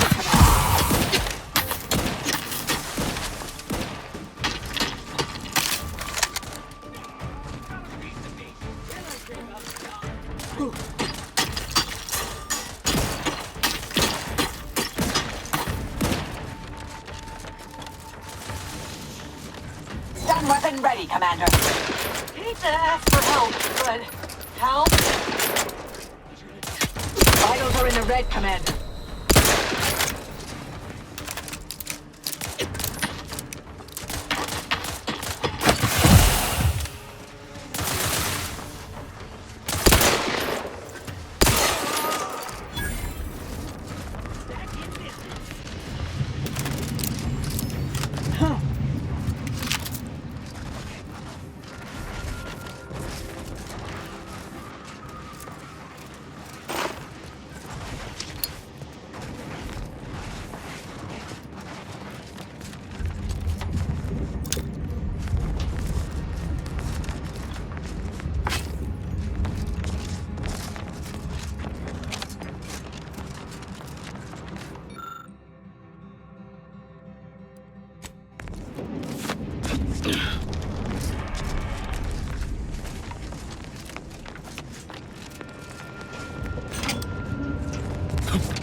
All charged up.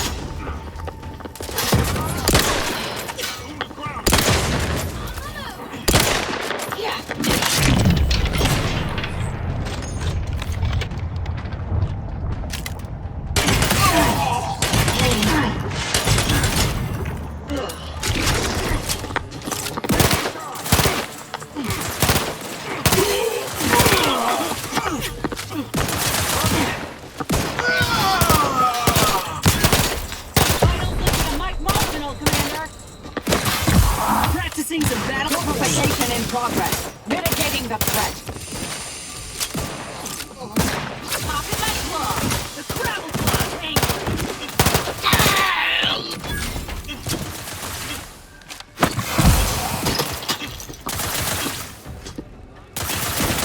time.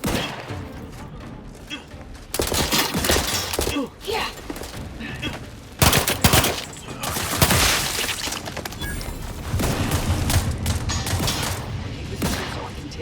Little pick-me-up for you. Let me handle this. Suture me up. It would improve your odds.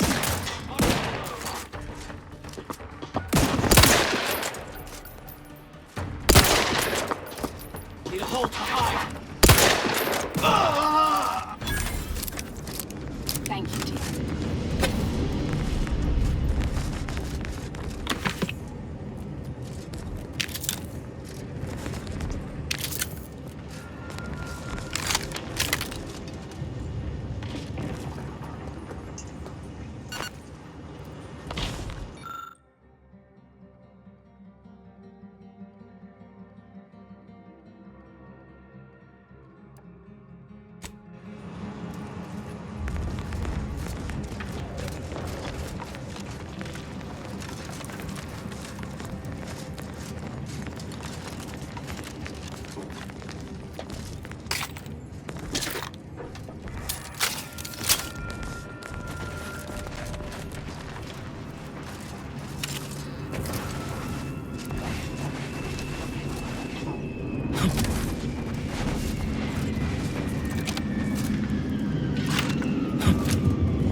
One thing about Arcadians is they know how to build. Back on Falsetti, all we had was a minecart to push each other around in.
These Arcadians do appreciate the finer things.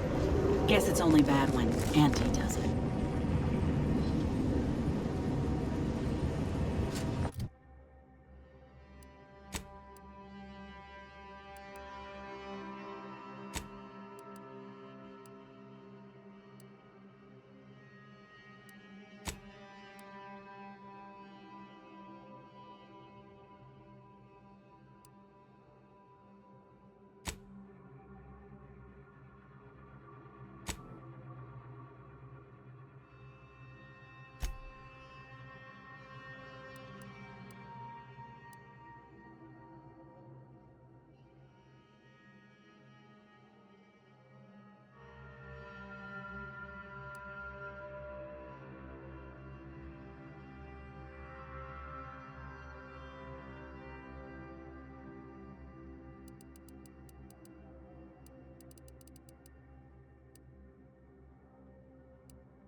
Window. Don't like it. These strangers. Should rip them out, shatter them, transfer them with ourselves. Yes! Yes! Grab an order glass scrawler next outing. They'll display us in the standing before we cut them up.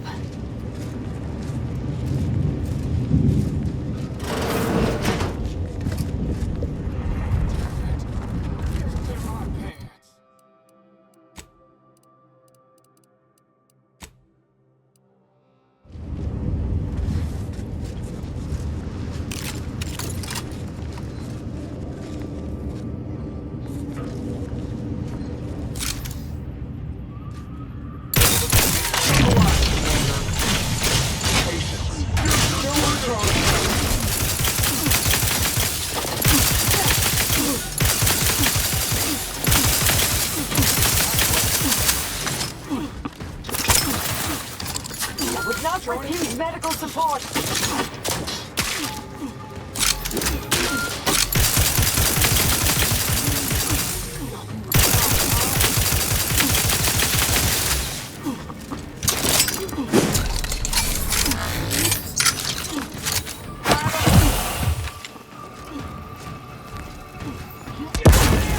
Close it in! You ain't worth scrap! Come on! Making strides! No more hiding!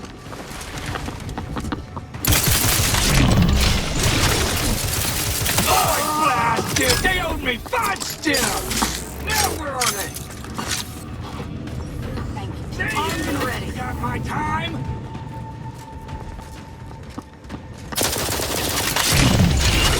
Lay low, Commander! That's back in business!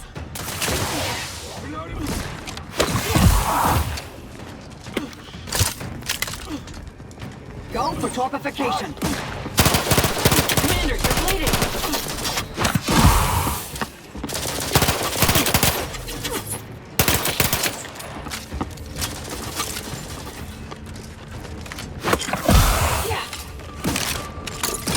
No combatant on my scopes. You want trouble? Nothing ahead. Trouble it is.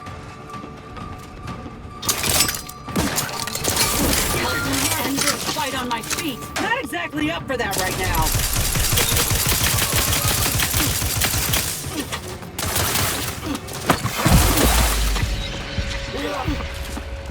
Can't attack what's not there.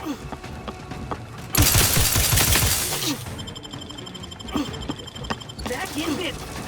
Looking a little woozy there, Commander.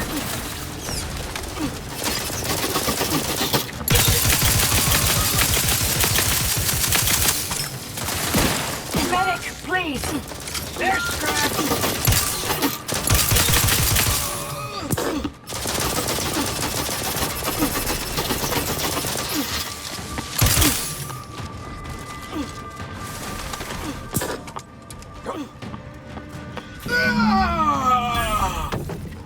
Back in business.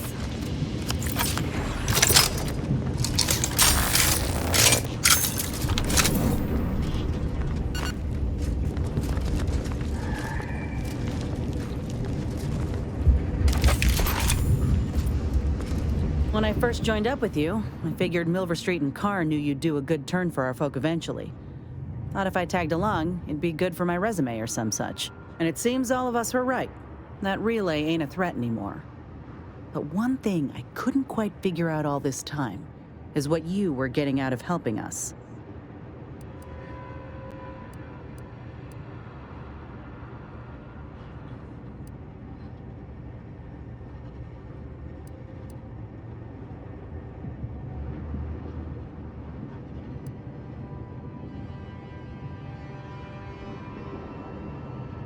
Not that I disagree with your assessment.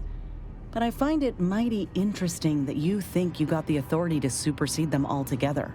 Things slid into focus for me mighty quick once we got to the relay. You were busy hunting down a fellow agent. And I thought you folk were about duty and camaraderie above all. Were you one of Auntie's? I tell you just to shake the ladder hard while your traitor is climbing up, and enjoy the show when she tumbles down. What recourse do you actually have?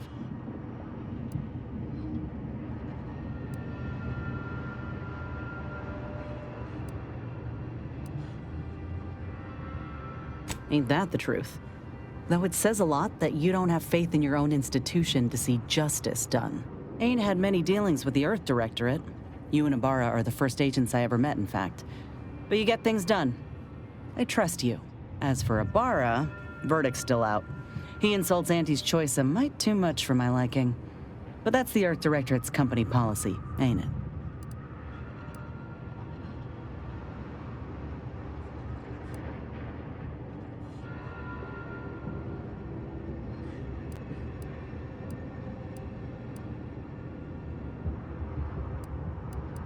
No, not all. Look, I'm sorry. I ain't intending to get into any grievances here. Let's just say I'm a little dubious about the whole keeping corporations and corrupt governments in check thing. Ain't seen evidence of it yet. But maybe you're liable to prove me wrong. Anyhow, reckon we should keep moving.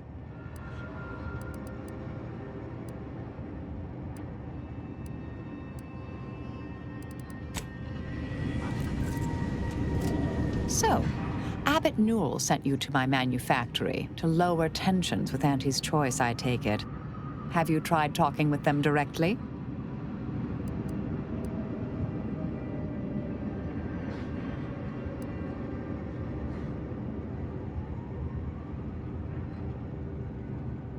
Good, good. For a poor excuse for a scientician and something of a dandy, he isn't entirely poor at his job. The Order has been made out to be in the wrong here. It would be a shame for hostilities to reignite before we find out who's responsible.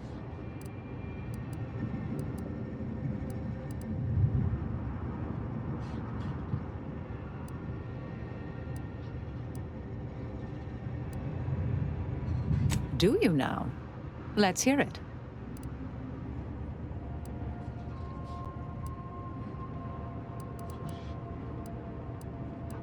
Sometimes, with purpose. Don't you as well? Do you draw some moral distinction between avenging harm and nipping it in the bud beforehand? Between covert and overt means? When all is said and done, are those in your ledger any less dead than mine?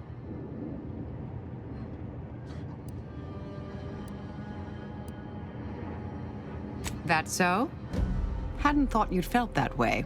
Didn't take you for a pacifist. Just a mite less homicidal. May all our travails add to the equation.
Do you believe Arcádia shall ever return to Reminds me of Tau Ceti right after the merger.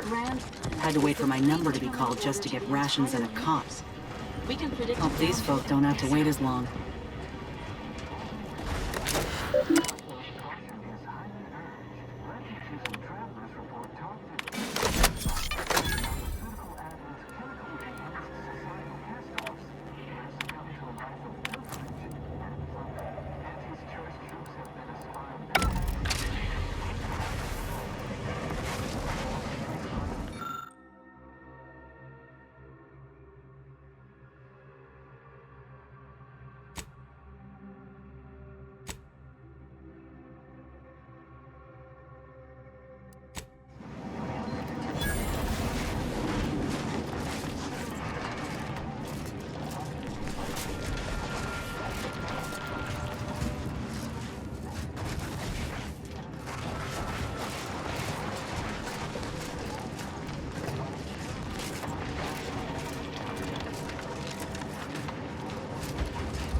Protectorate have only been told a watered-down revision of Order philosophy.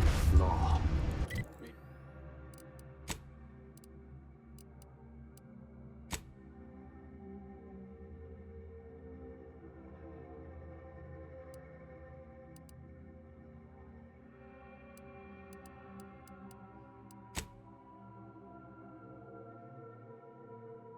Matriarch's mercy is no safer than the trenches.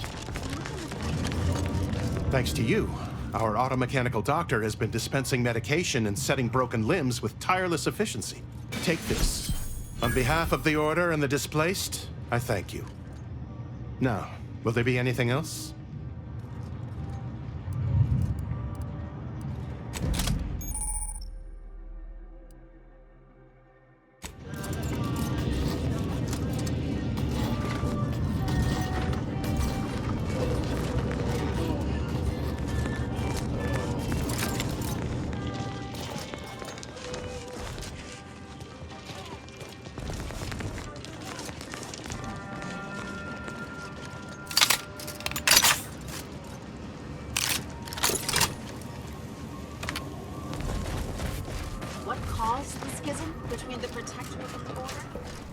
Say I'm fond of these lodgings. Do you believe Arcádia shall ever return to how it was? Wish.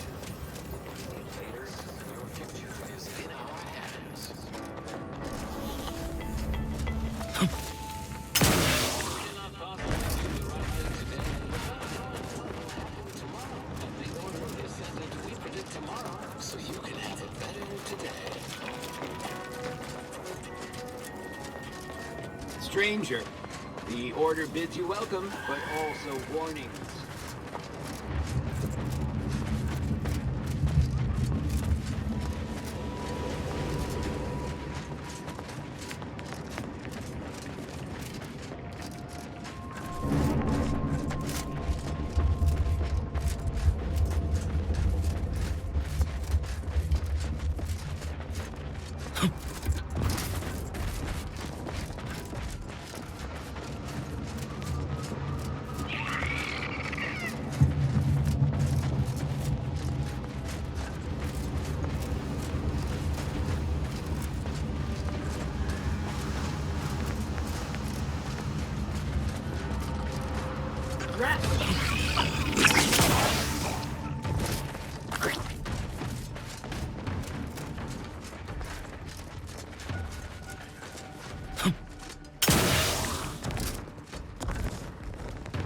Adversary vulnerabilities identified.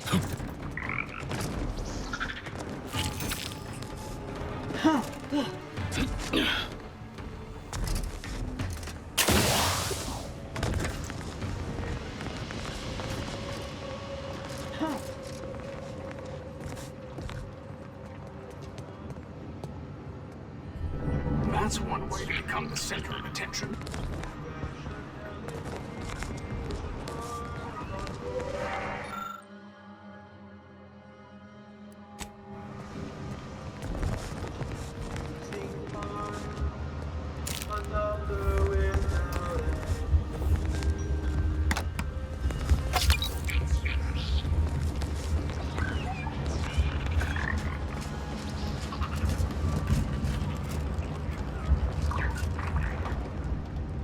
Everyone is on edge since that last attack.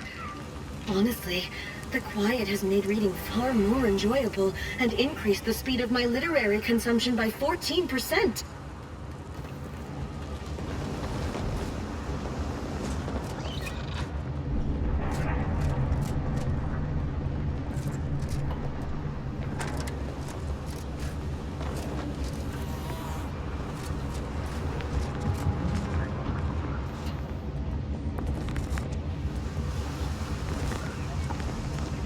No excuse for expropriation. Seer about your repeated injuries.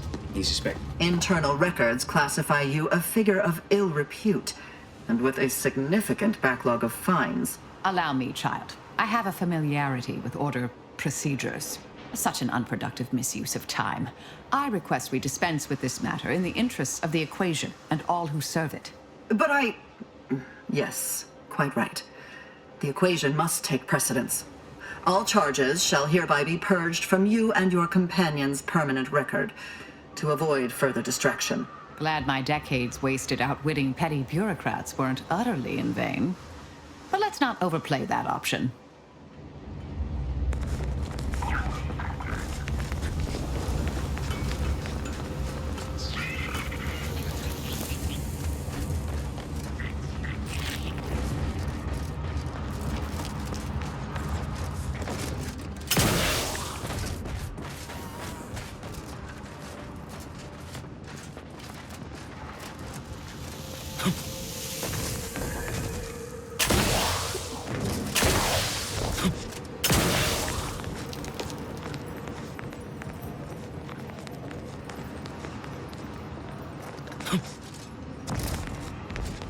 Unknown personnel approaching. They don't appear to be hostile.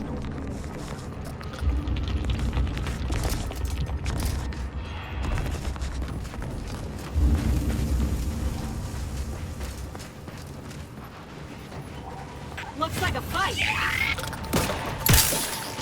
Check your slopes. Got an analysis.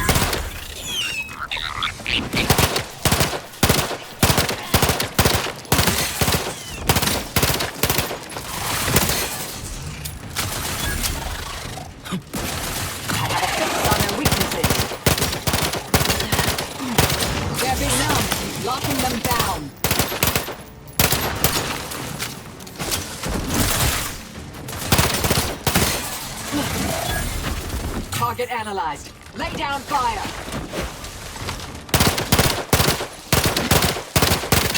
This thing's got a mean streak. How can I claw?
Audio log of Chief Exploitation Behavioralist DeWitt. This is entry number 8 of my scrapper preventative fieldwork. Unfortunately, it seems my heavy metal detritus drops mixed into the adrenotime cancels the intoxicating effects that the scrappers crave. Their leader was first to the drops-enhanced injections that I conspicuously left for them. And he ran through all 24 in barely a minute trying to cure the urge. He seized, turning steely gray, and then succumbed to some sort of severe blood poisoning. Though I'm confident it's completely unrelated to my heavy metal detritus drops, now the rest are in a frenzy hunting for... Why, hello. I didn't reckon you'd find me way up... Oh, no. No. I had nothing to do with... I said no, please. Please. Ah!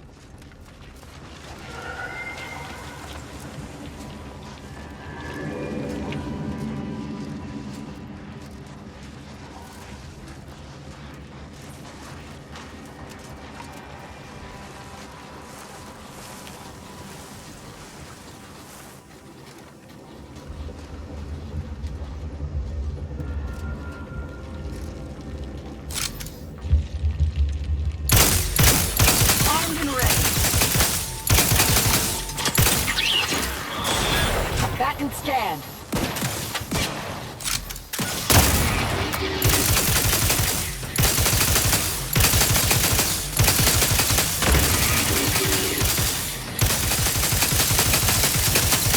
Target analyzed. Lay down fire.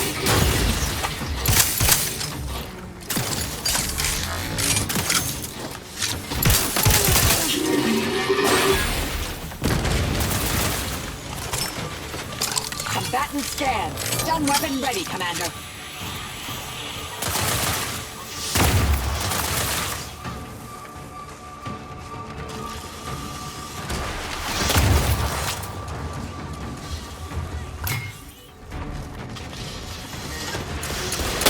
Vitals are in the red.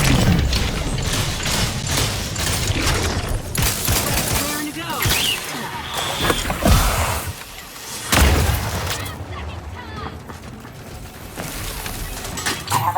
Their weaknesses. Little pick-me-up for you. Amplification in progress. Taking the fight out of them.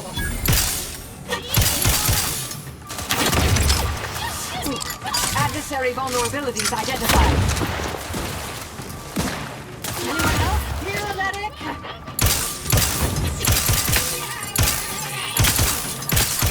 We'll try to limit further damage, Commander. Target analyzed. Lay down fire.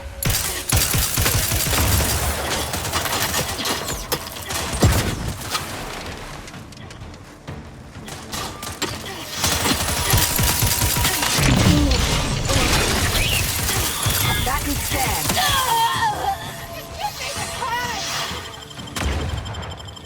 Back in practicing some battlefield medicine.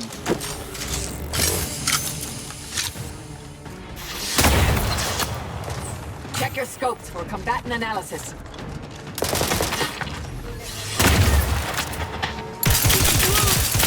Amplificator at ready status.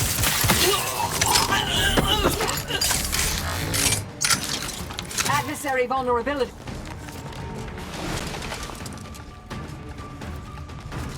Yeah.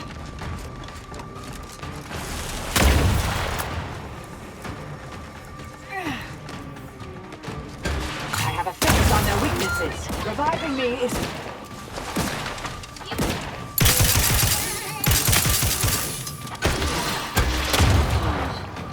I'm down in case you haven't noticed. You're looking pretty scathed, Commander. Mess with me, you get the claw. My claw's always crabby. Calm down. Trouble ahead.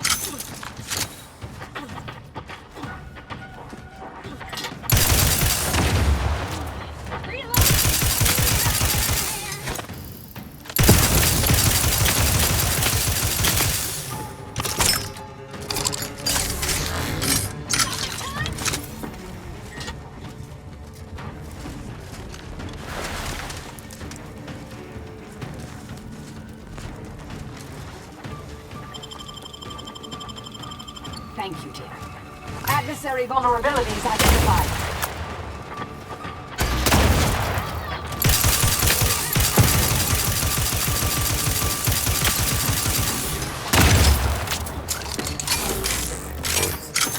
Combatant scan short on target.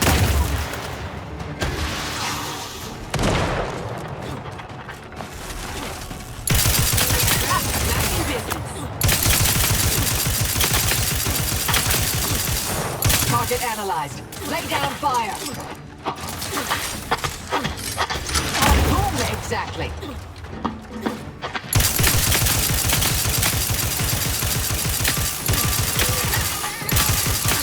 I have a fix on their weaknesses.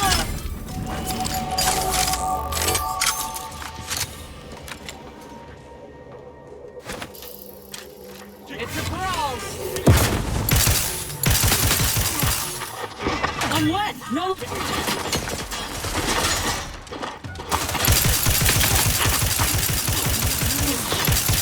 Consider self-preservation a priority.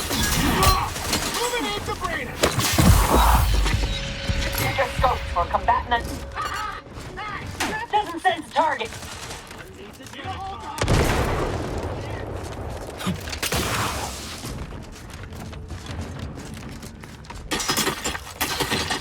Target analyzed. Lay down fire.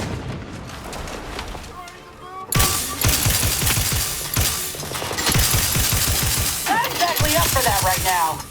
Could not refuse medical support.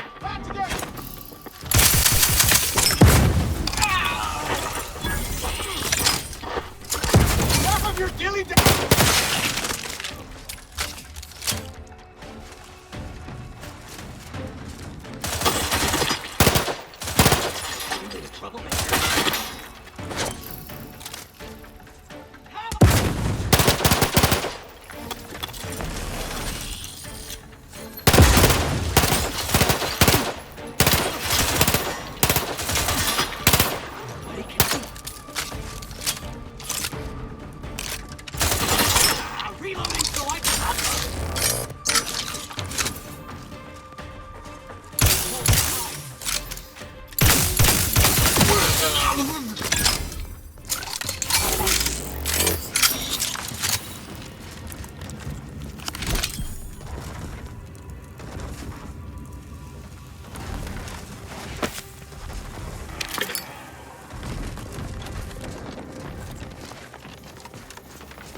Not entirely surprised I had to abandon my cover identity earlier.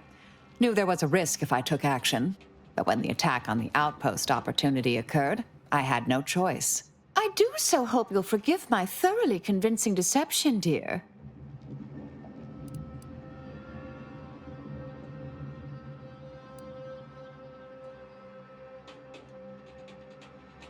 Not really, no. Innocent and unobtrusive never truly came natural to me.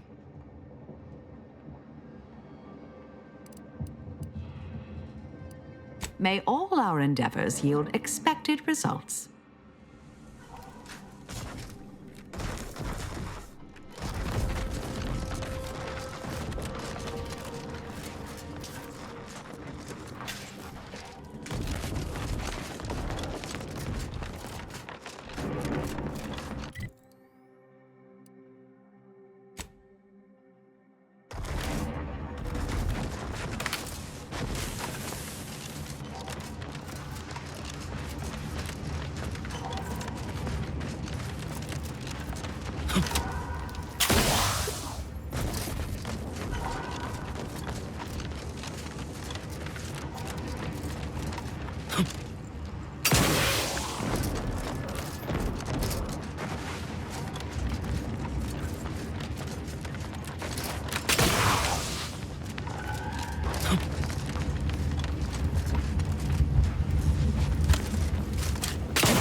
You made it. Did that blast give me a dunder? Or is some damn stranger walking into my area of operation right after we've been attacked? You all right, officer? We saw the impact and got over here fast as we could. If there's anything we can... We can do to part you from your bits while you're desperate? Yeah, I know your type. You go private, but then lurk in the shadows like manta wasps looking to prey on easy marks. You got any reason I oughtn't have you shot?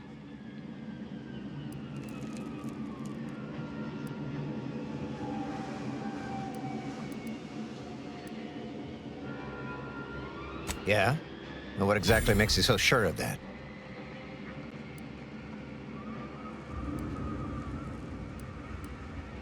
Well, I suppose I appreciate your honesty. But even if I believe you, so what? The damage is done, and it's not like I'm mounting a counterattack.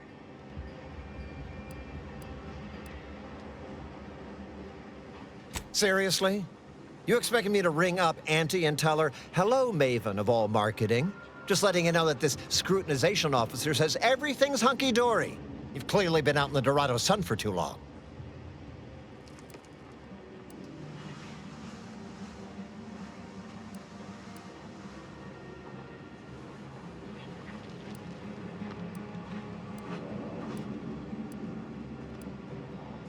Ah, an offer for transaction. Now you're talking my language. Didn't reckon you was someone sympathetic to our ways. It just so happens we might be able to trade services. And normally I wouldn't admit this kind of weakness. It's bad practice. But I'm really in the squeeze, and you might be useful. Lately, my luck's been right miserable.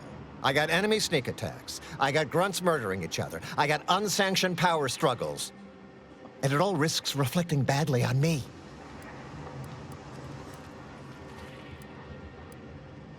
You cut down the number of issues that are vexing me, and I'll send you word of peace and harmony up the chain. What's good for me is good for you, see? Quid pro quo. Or, if all that sounds like too much work for you, there are other ways to curry my favor. Make me believe your good intentions. Encourage me to take your side.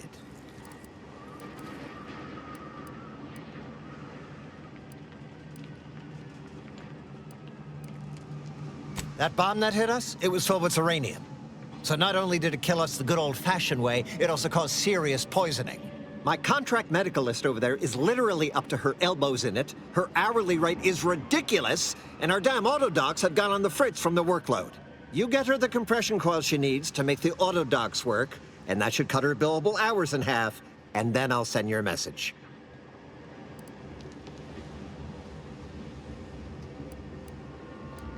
Now, you know that's an irrevocable deal, right?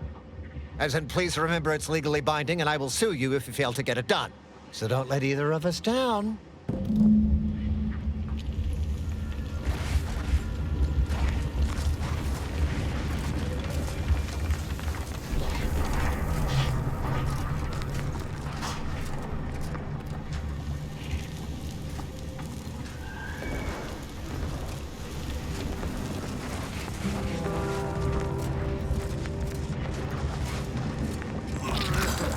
Oh, thank law.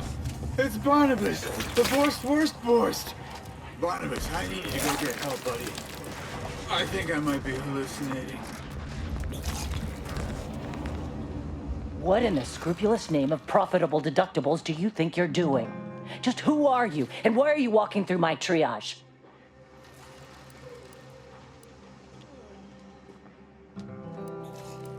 Help, huh? Well, that would be greatly appreciated. We need compression coils. The attack left more wounded than I have supplies for, plus a hefty amount of uranium poisoning. And the coils on our autodocs have worn out. Without them, they can't convert raw materials into the medicaments needed to help the soldiers heal.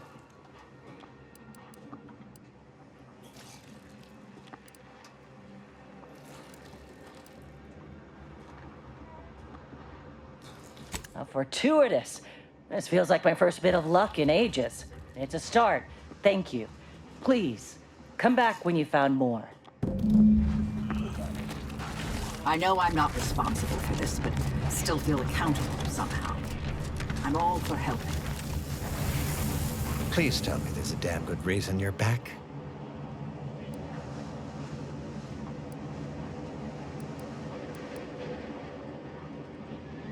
That's right, I do. How does solving a murder strike you?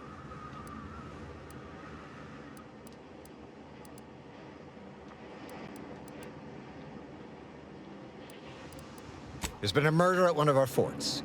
Troopers accused of poisoning her senior officer for some preposterous reason.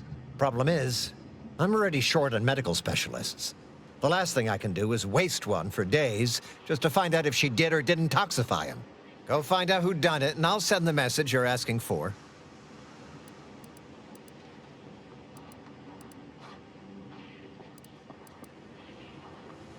This is gonna make no more sense for me saying it than it's gonna make for you hearing it, but apparently, the senior officer at one of my forts is a mantisaur. A real, actual, pincer-faced, carapace-having mantisaur. Not a half-human one, or a psychic one, or a talking one, just a regular old head-munching mantisaur. Anyways, there's some dispute over who his second should be, and he can't exactly decide himself. So go sort it out for me, and I will gladly send your message.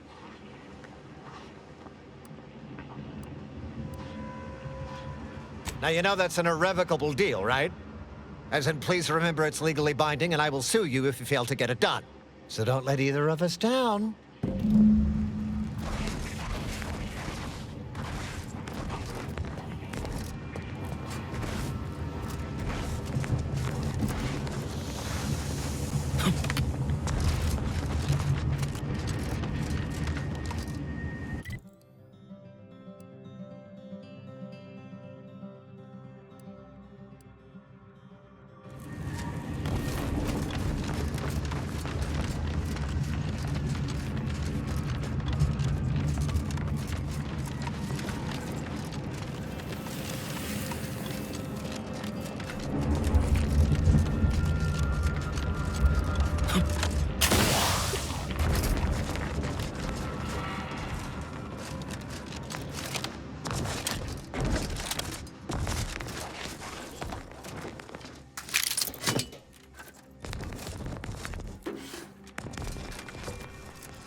The climate here is a mite more agreeable than Cloister. One good thing about being assigned to the Mantisaurs here.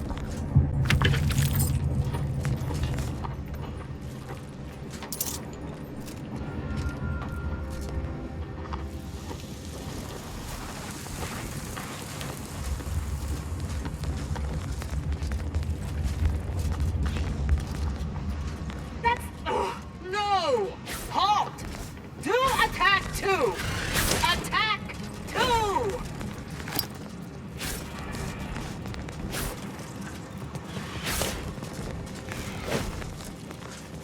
Caught me out like an amateur. Stop in Auntie's name! Don't move! You're wanted for crimes against Auntie's choice. Make ready your bits or make peace with the architect. Commander, if you'd like to have me handle this, I'm more than able.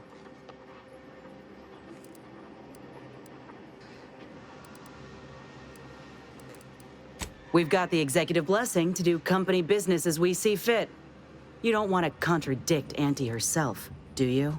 No, ma'am. Never. Please excuse me. That's probably the last time that little story gets us out of trouble. I'd rather not fight my own people, so keep your nose clean, yeah? Up and at 'em! Where you think our nuts that are wrapped it on?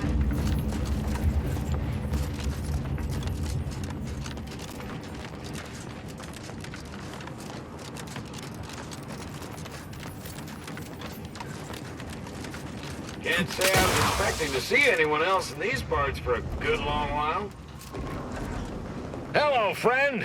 Welcome to the most beautiful half-built landing platform on all of Dorado. Simple, friend. You see any sergeants barking orders? Any of those spidery crystal critters lurking in the rocks? Any order forces storming the area? No, you do not. The perfect blend of just close enough to the base to be safe, but not close enough for any officers to get nosy. And I still get paid the same as if I was a frontliner.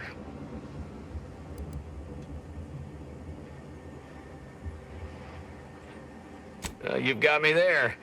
I sure could use a bottle of zero-G brew if you have one.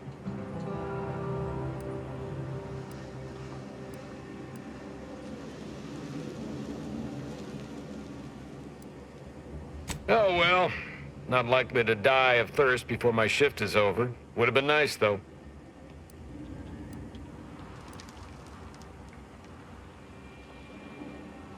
Ah, there's the real beauty of it. They won't. The Order's anti-air guns are a damn sight better than we expected. There's no reason to finish the landing pad on account of nothing can land. Command won't go back to building it until the war is won. Then I'm in no danger of being shot anyways. Maybe I'll even get a promotion for doing such a good job keeping this place safe.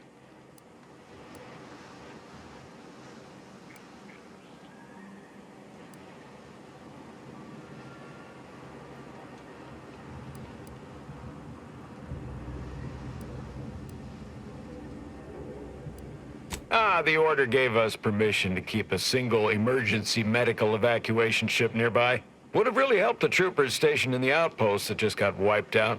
You know, if any of them had survived. Although with just one ship, doubtful the contracts of anyone below a captain covers medical expenditure of that level. Oh well. Oh, no doubt about it, friend. They've been blasting our landing craft out of the sky right, left, and center. I can't even imagine the total cost of it all. But as long as my bits keep rolling in, why should I care? Someone else is getting demoted for that, not me. Now, if you'll excuse me, I've got to get back to my favorite pastime, doing absolutely nothing and getting paid for it.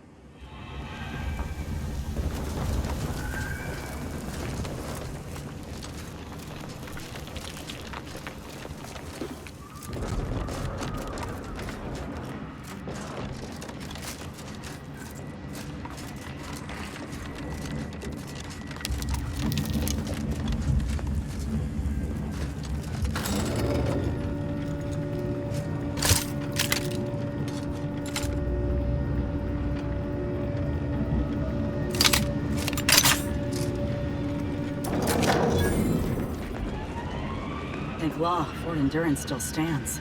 Don't We gotta cause check trouble. it. I don't need the extra paperwork.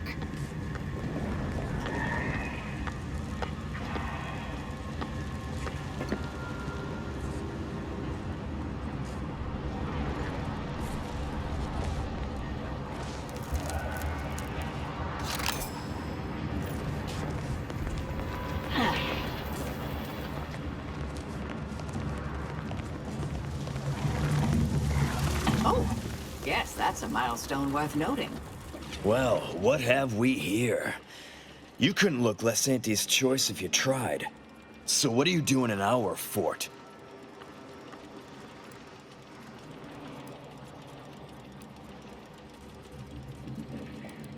Durbin sent you? Why? You certainly ain't a certified pre-inhumation inquisitor.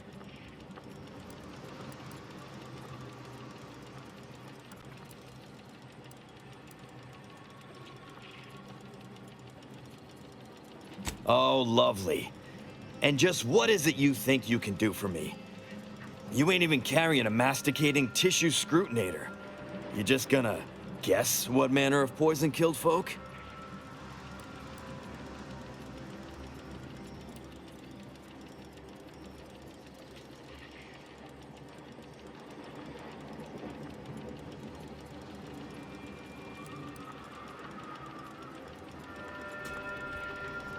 So far as I can tell, it's a simple case of killing to get ahead.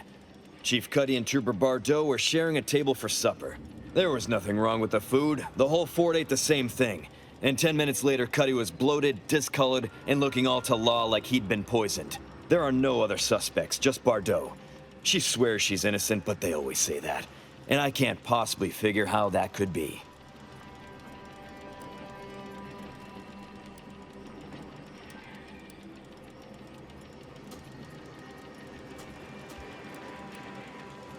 Yes. I walked over, saw Cuddy's body, saw Bardot screaming her fool head off, and I put her in cuffs. Case closed. Now, I'm waiting for a specialist to affirm my theory, so I can get on with my other 1,000 duties need doing. You wouldn't believe what this mess is taking out of my schedule.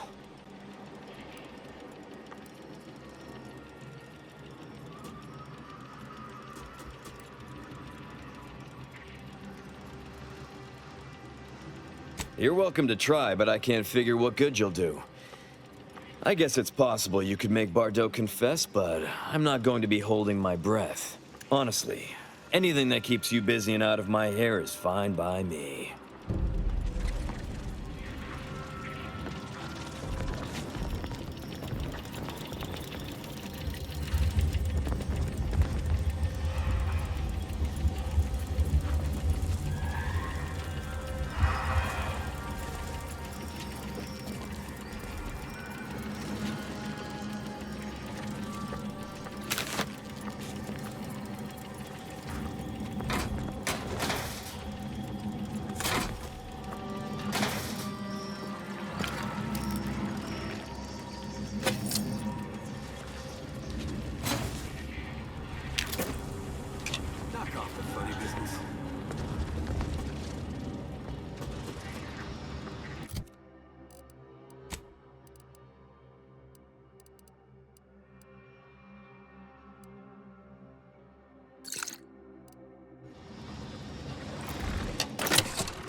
Please, you gotta help me. They're gonna railroad me into a guilty verdict. Then I'll be declogging sewer sediment tanks until I'm dead enough to mulch.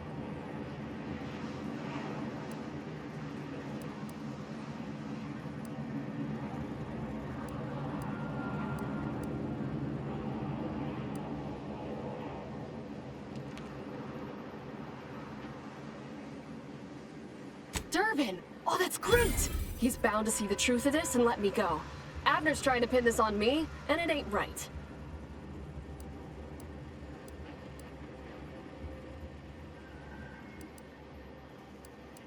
Hell no, I didn't do it. I actually like Chief Cuddy. He was pretty alright for a guy who's angling for executive. He'd get you extra shifts if you asked, and only ding your pay if you really screwed up. And sometimes, if you really had to go, he'd even cover your bog breaks, pro bono. I'd never have hurt the chief, even if you offered to pay me to do it.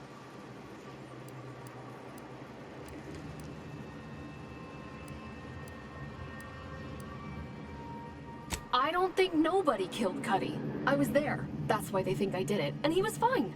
Well, he was fine up until he wasn't, and then he just swole up and died. But the way he swole up, it's something Cuddy always said might happen. Only it don't make no sense that it happened now.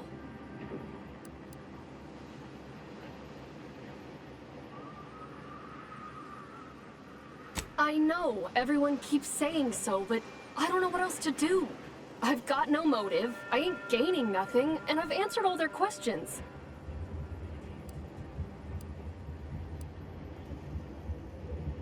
Evidence? How can I have evidence? I'm innocent. You think I got a recording of me almost killing Cuddy and then stopping, but him dying anyways?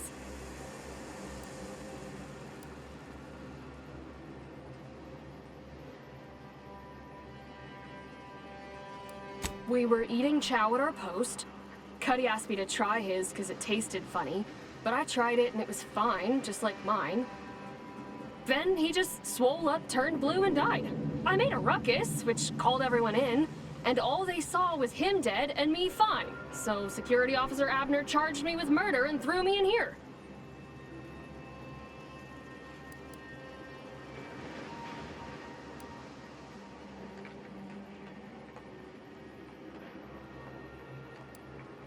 It was exactly what Cuddy said would happen if he ate crabble. He was deathly allergic to crabble. But we ate sisty stew, fresh from the can. And ain't no crabble in sisty stew.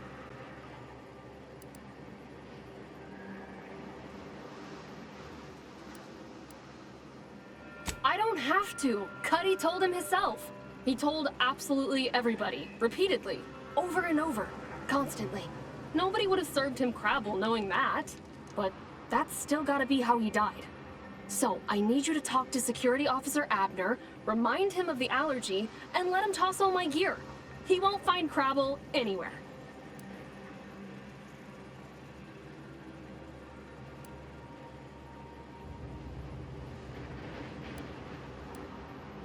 No, that was days ago, and they tossed out the rest of the stew. So I don't even know if the docs will still be able to tell it was allergies that did in Cuddy.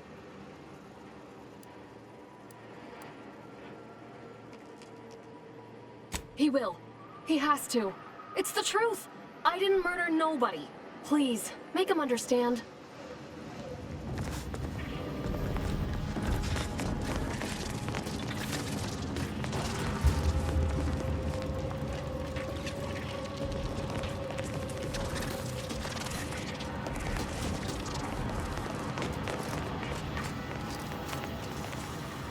You ain't got clearance to come this way. One step more and you die.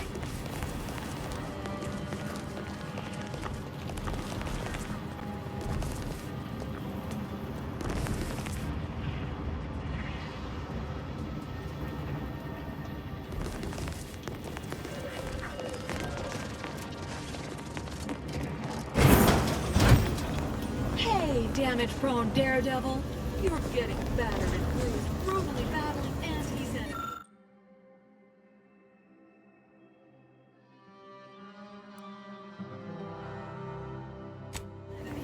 So we're honoring your sacrifice by winning the war on high prices.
Welcome to Bonnie's Barely Above Board Battlefield Bazaar, brought to you by Auntie's Choice. We know consumers are highly discerning in how they spend their bits in an active war zone, and I really appreciate you dodging literal bullets to bring me your business. And to show my gratitude, I'm offering you and only you a one-of-a-kind, once-in-a-lifetime, exclusively discounted rate of 4/5 of Auntie's standard profiteering rate.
Welcome back to Bonnie's Barely Above. What can I get you?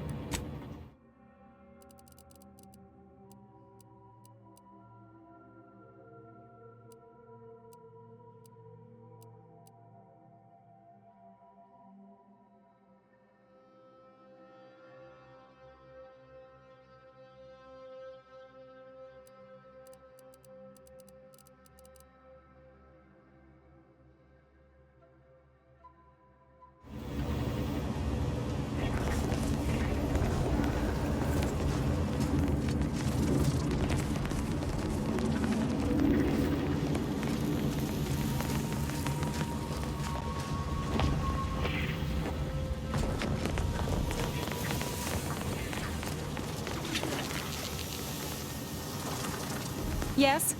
Who are you? And why are you attempting to steal my utterly invaluable attention?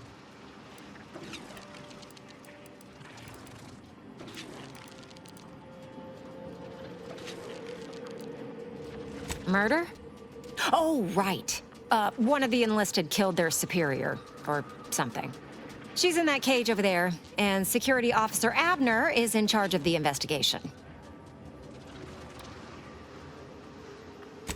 Wonderful. I was hoping someone would bring some sense into this madness. You should go talk to Trooper Wentworth. I'll let him speak for himself before I start speaking for him. Sure, fine. Were I you, I'd do my best not to get eaten as I was bumbling through areas I'm not meant to be in.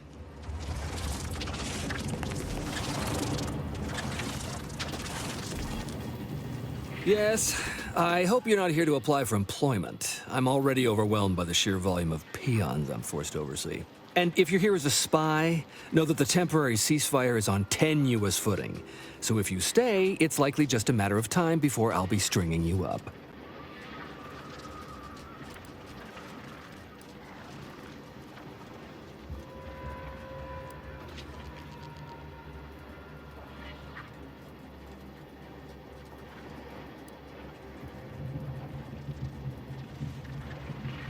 Enemy Scrutinization Officer Durbin. What does he want with me?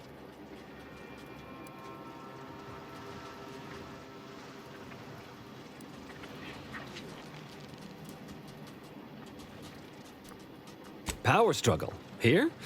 Well, that's news to me. Nobody has dared to challenge Wojciech's steel-pincered leadership. Oh, but I'm being rude. Allow me to introduce Strategic Ingestment Executive Wojciech, Senior-most representative at Fort Endurance.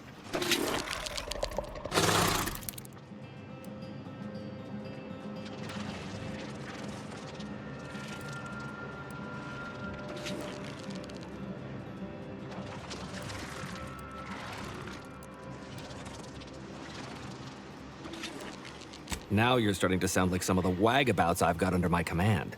Why would I be anything but serious? Executive Wojciech has been part of this unit since he was just a pupa. As he grew, he's shown exceptional bravery, stoic stalwartness, and strong leadership. It's earned him promotion after promotion, until our last battle against the Order deprived us of our former chief executive and left him as the senior-most trooper. Okay. The executive welcomes you, but would like to know why Scrutinization Officer Durbin sent you here.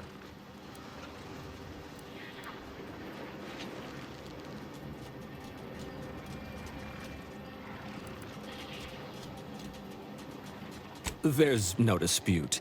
Executive Wojciech is in complete charge of the fort. His orders, which I interpret as his junior officer, are executed without question.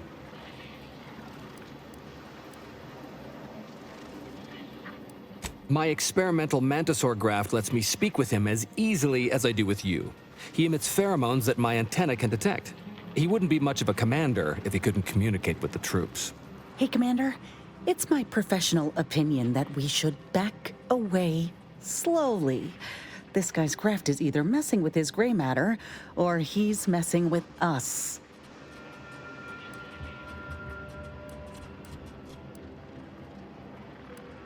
That is exactly what he's doing.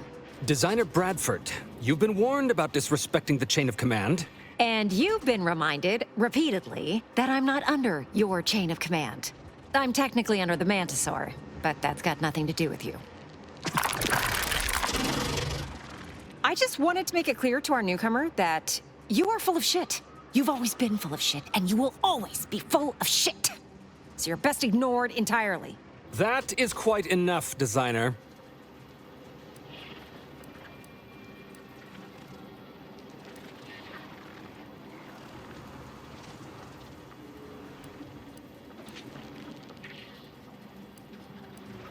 Of course not. I'm just a lowly trooper acting as interpreter. Otherwise, surely these folks would have figured it out by now. We have all figured it out. Unfortunately, I'm the only one willing to say it to your face. Yes, well, please excuse our curmudgeonly biologist. She's been a pill ever since the promotion that made Wojciech outrank her. Still, that ugly moment behind us, it's a comfort to my mind that you're here. Executive Wojciech has an assignment we're desperate to have done, but it can only go to someone outside our chain of command. Ugh, not this crabble scat again. There is zero chance you're right. Zero. And this brilliant assignment of yours didn't go so well for the last group.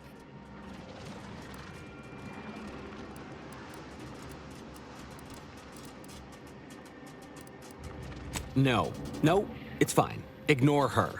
Executive Wojciech can sense that there are some kind of mutated mantisaurs over yonder, and he wants one to raise as his own. Oh, stop it. The creature doesn't want a pupa. He doesn't want to breed a superior race of mantisaurs. He wants to eat meat, excrete the excess, and be left alone. That's it. Even if he could ask for a pupa from a rival nest, he'd probably just eat the law-be-damned thing to cut down on competition. He's a bug, nothing more. But the only way to prove it to our command is to have you run this fool's errand. Once it's shown to have been a colossal waste of resources, they'll put me in charge. That is enough. One more word in question of our executive officer, and I'll have you pitched over the edge with the rest of the enemies we've conquered here. Yes, sir.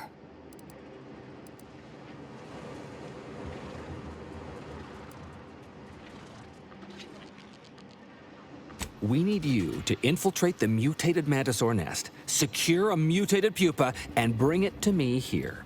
Do that, and I, and Executive Wojciech, shall make sure you are well rewarded for your efforts. Look in the nest to the east. That'll have your best odds.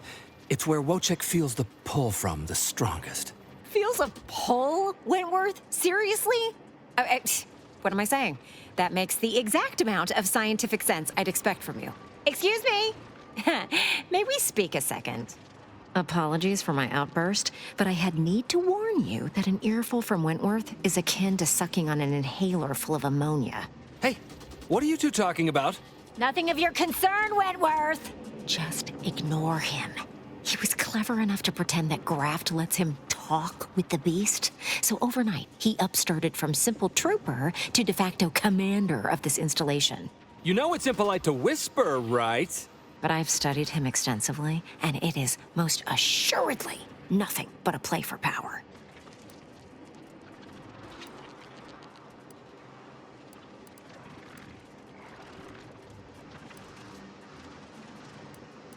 I'm not surprised. You seem sharp. So, if you know he's lying, then you understand that catering to his will isn't gonna do anyone any good. Conversely, the scientific value of studying the mutated pupa he wants is exponentially greater than any possible use he could have for it. Bring it to me, and not only will I match any reward he offers, but you'll have the satisfaction of knowing that it will serve a much greater purpose.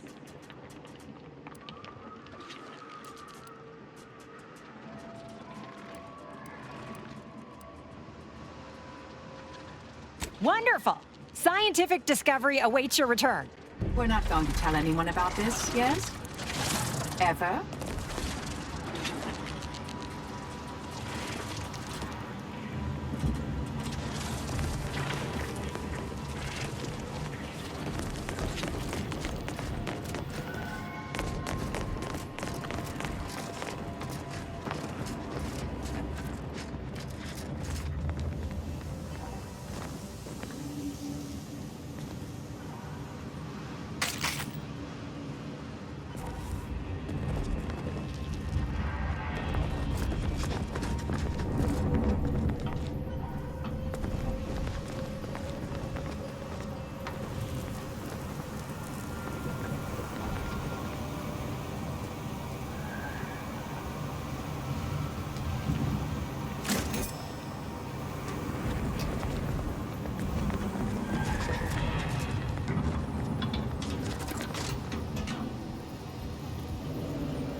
You're back? Why?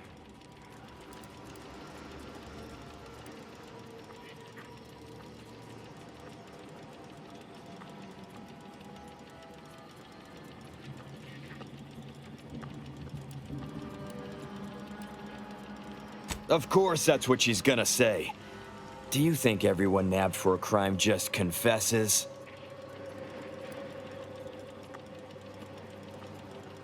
What? How could that be? I made the stew myself and every one of us ate it.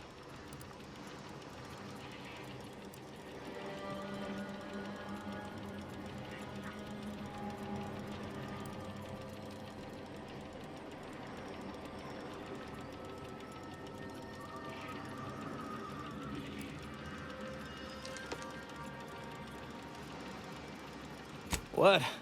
That's ridiculous. It was nothing but canned cysty stew. Stew that I Oh. Oh no. Oh, did you say crabble?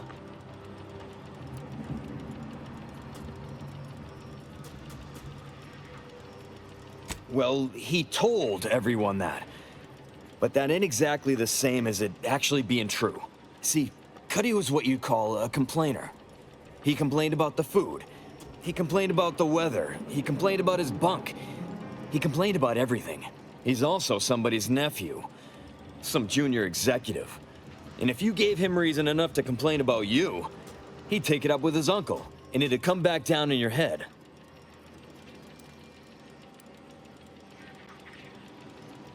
Law, no. Or at least, not on purpose. Half his gripes were really nothing but reasons to grouse. But if you push back too hard, he'd run to his uncle. So most of us just ignored him, assuming he was constantly full of it. And didn't think twice about doing things like stretching the stew with canned crabble stock.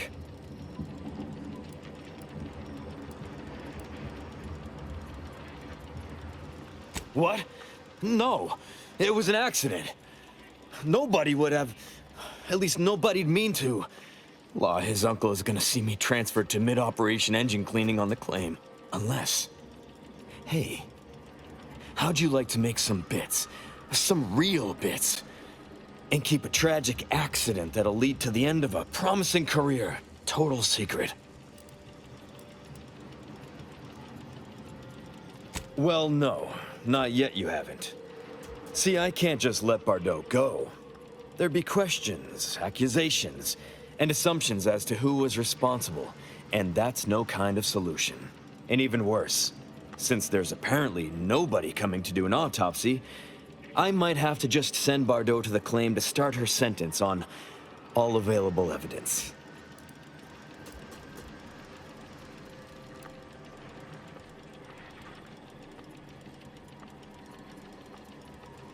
Absolutely.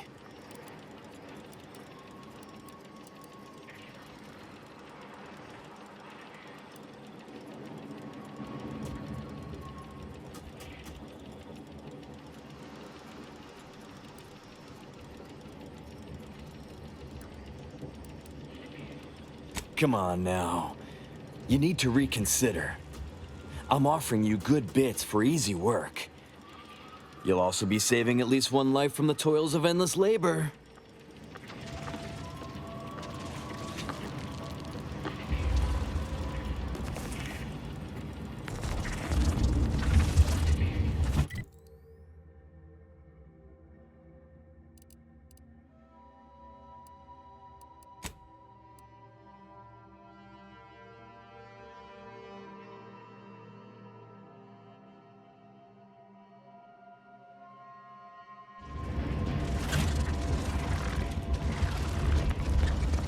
Honestly, why do you persist in antagonizing me?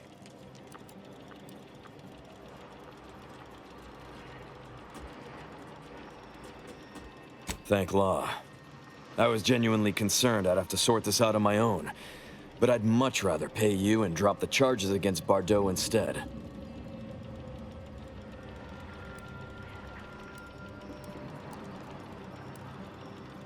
So we got this thing.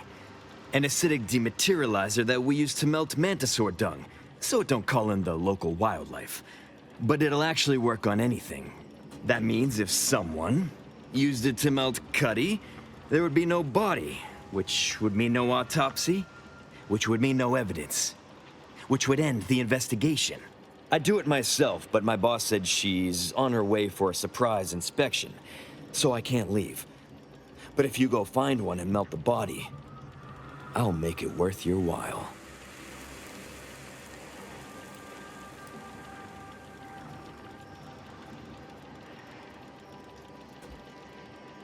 Yes. Yes, that's exactly it. Now just head over to Cuddy's corpse and make it disappear. Well, really, make it turn into a small puddle. But that's neither here nor there.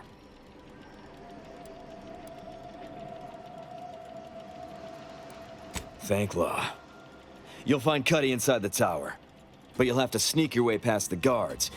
It simply wouldn't do for me to announce your intentions to the base. Then come back and tell me when I've got no more evidence to hold Bardot and can draw this whole thing to a close.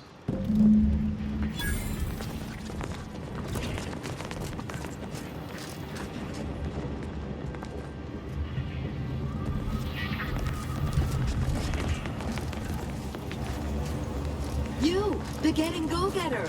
I'm offering deals so good, they're worth more than the bullets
Heard something. Better have a look. Hope the sprats ain't returned. Better have a look.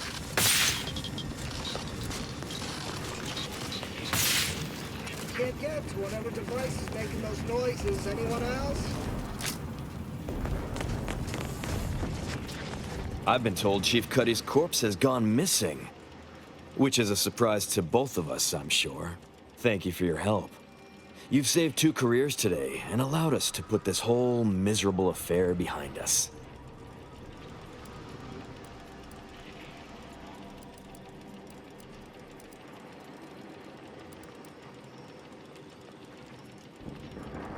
Of course. Debts left unpaid decays our character and all of anti-society. And this torrid affair has come close enough to doing both already. Regardless, it's nothing but ink in the ledger now. And speaking of ledgers, Bardot is free. And here's the balance for yours. Which means we're done.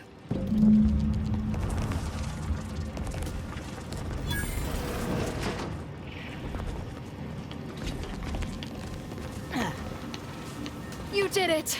You actually did it! I can't believe you could get it done. Thank you, thank you, thank you! I'm so glad to be out of that damn cage.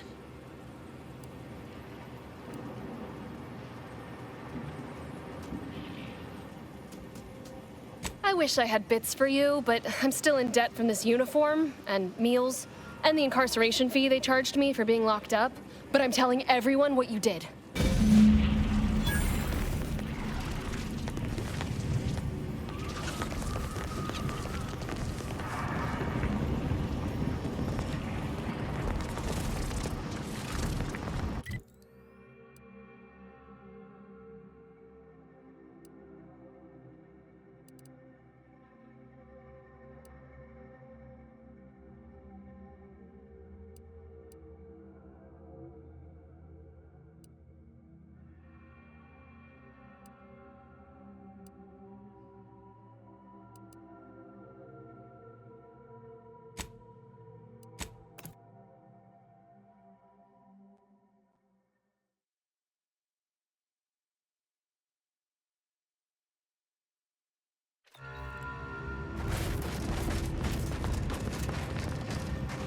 You've returned. Is there a reason you're looking to monopolize my invaluable time? Well, I suppose it can't reflect badly on me to simply report the facts. And you have already made me look better in the eyes of the executives. All right, I'll send it. And if you'll leave me, I've got lots left to attend to. But do come back if you can be of any further use to me.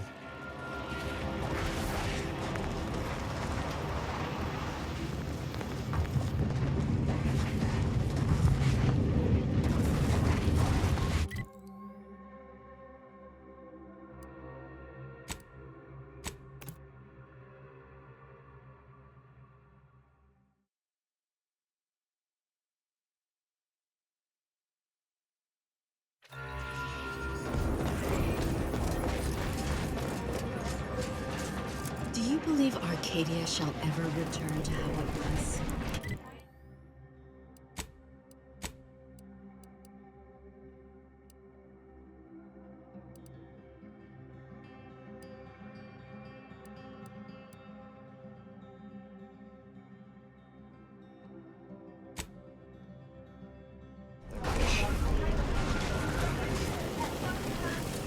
The paradigm is a self-centered.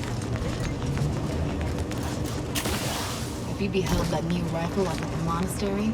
Welcome back. I assume you're not here for that debate. Anything I can do to assist you?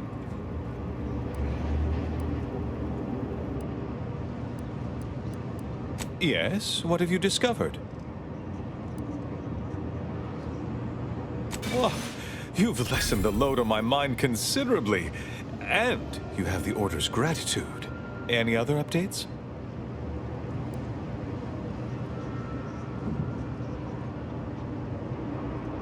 About me, was it? I converse with many members of the Order on a number of subjects. No doubt I was extolling Seer Wiley's numerous virtues. We can discuss this more at a later time.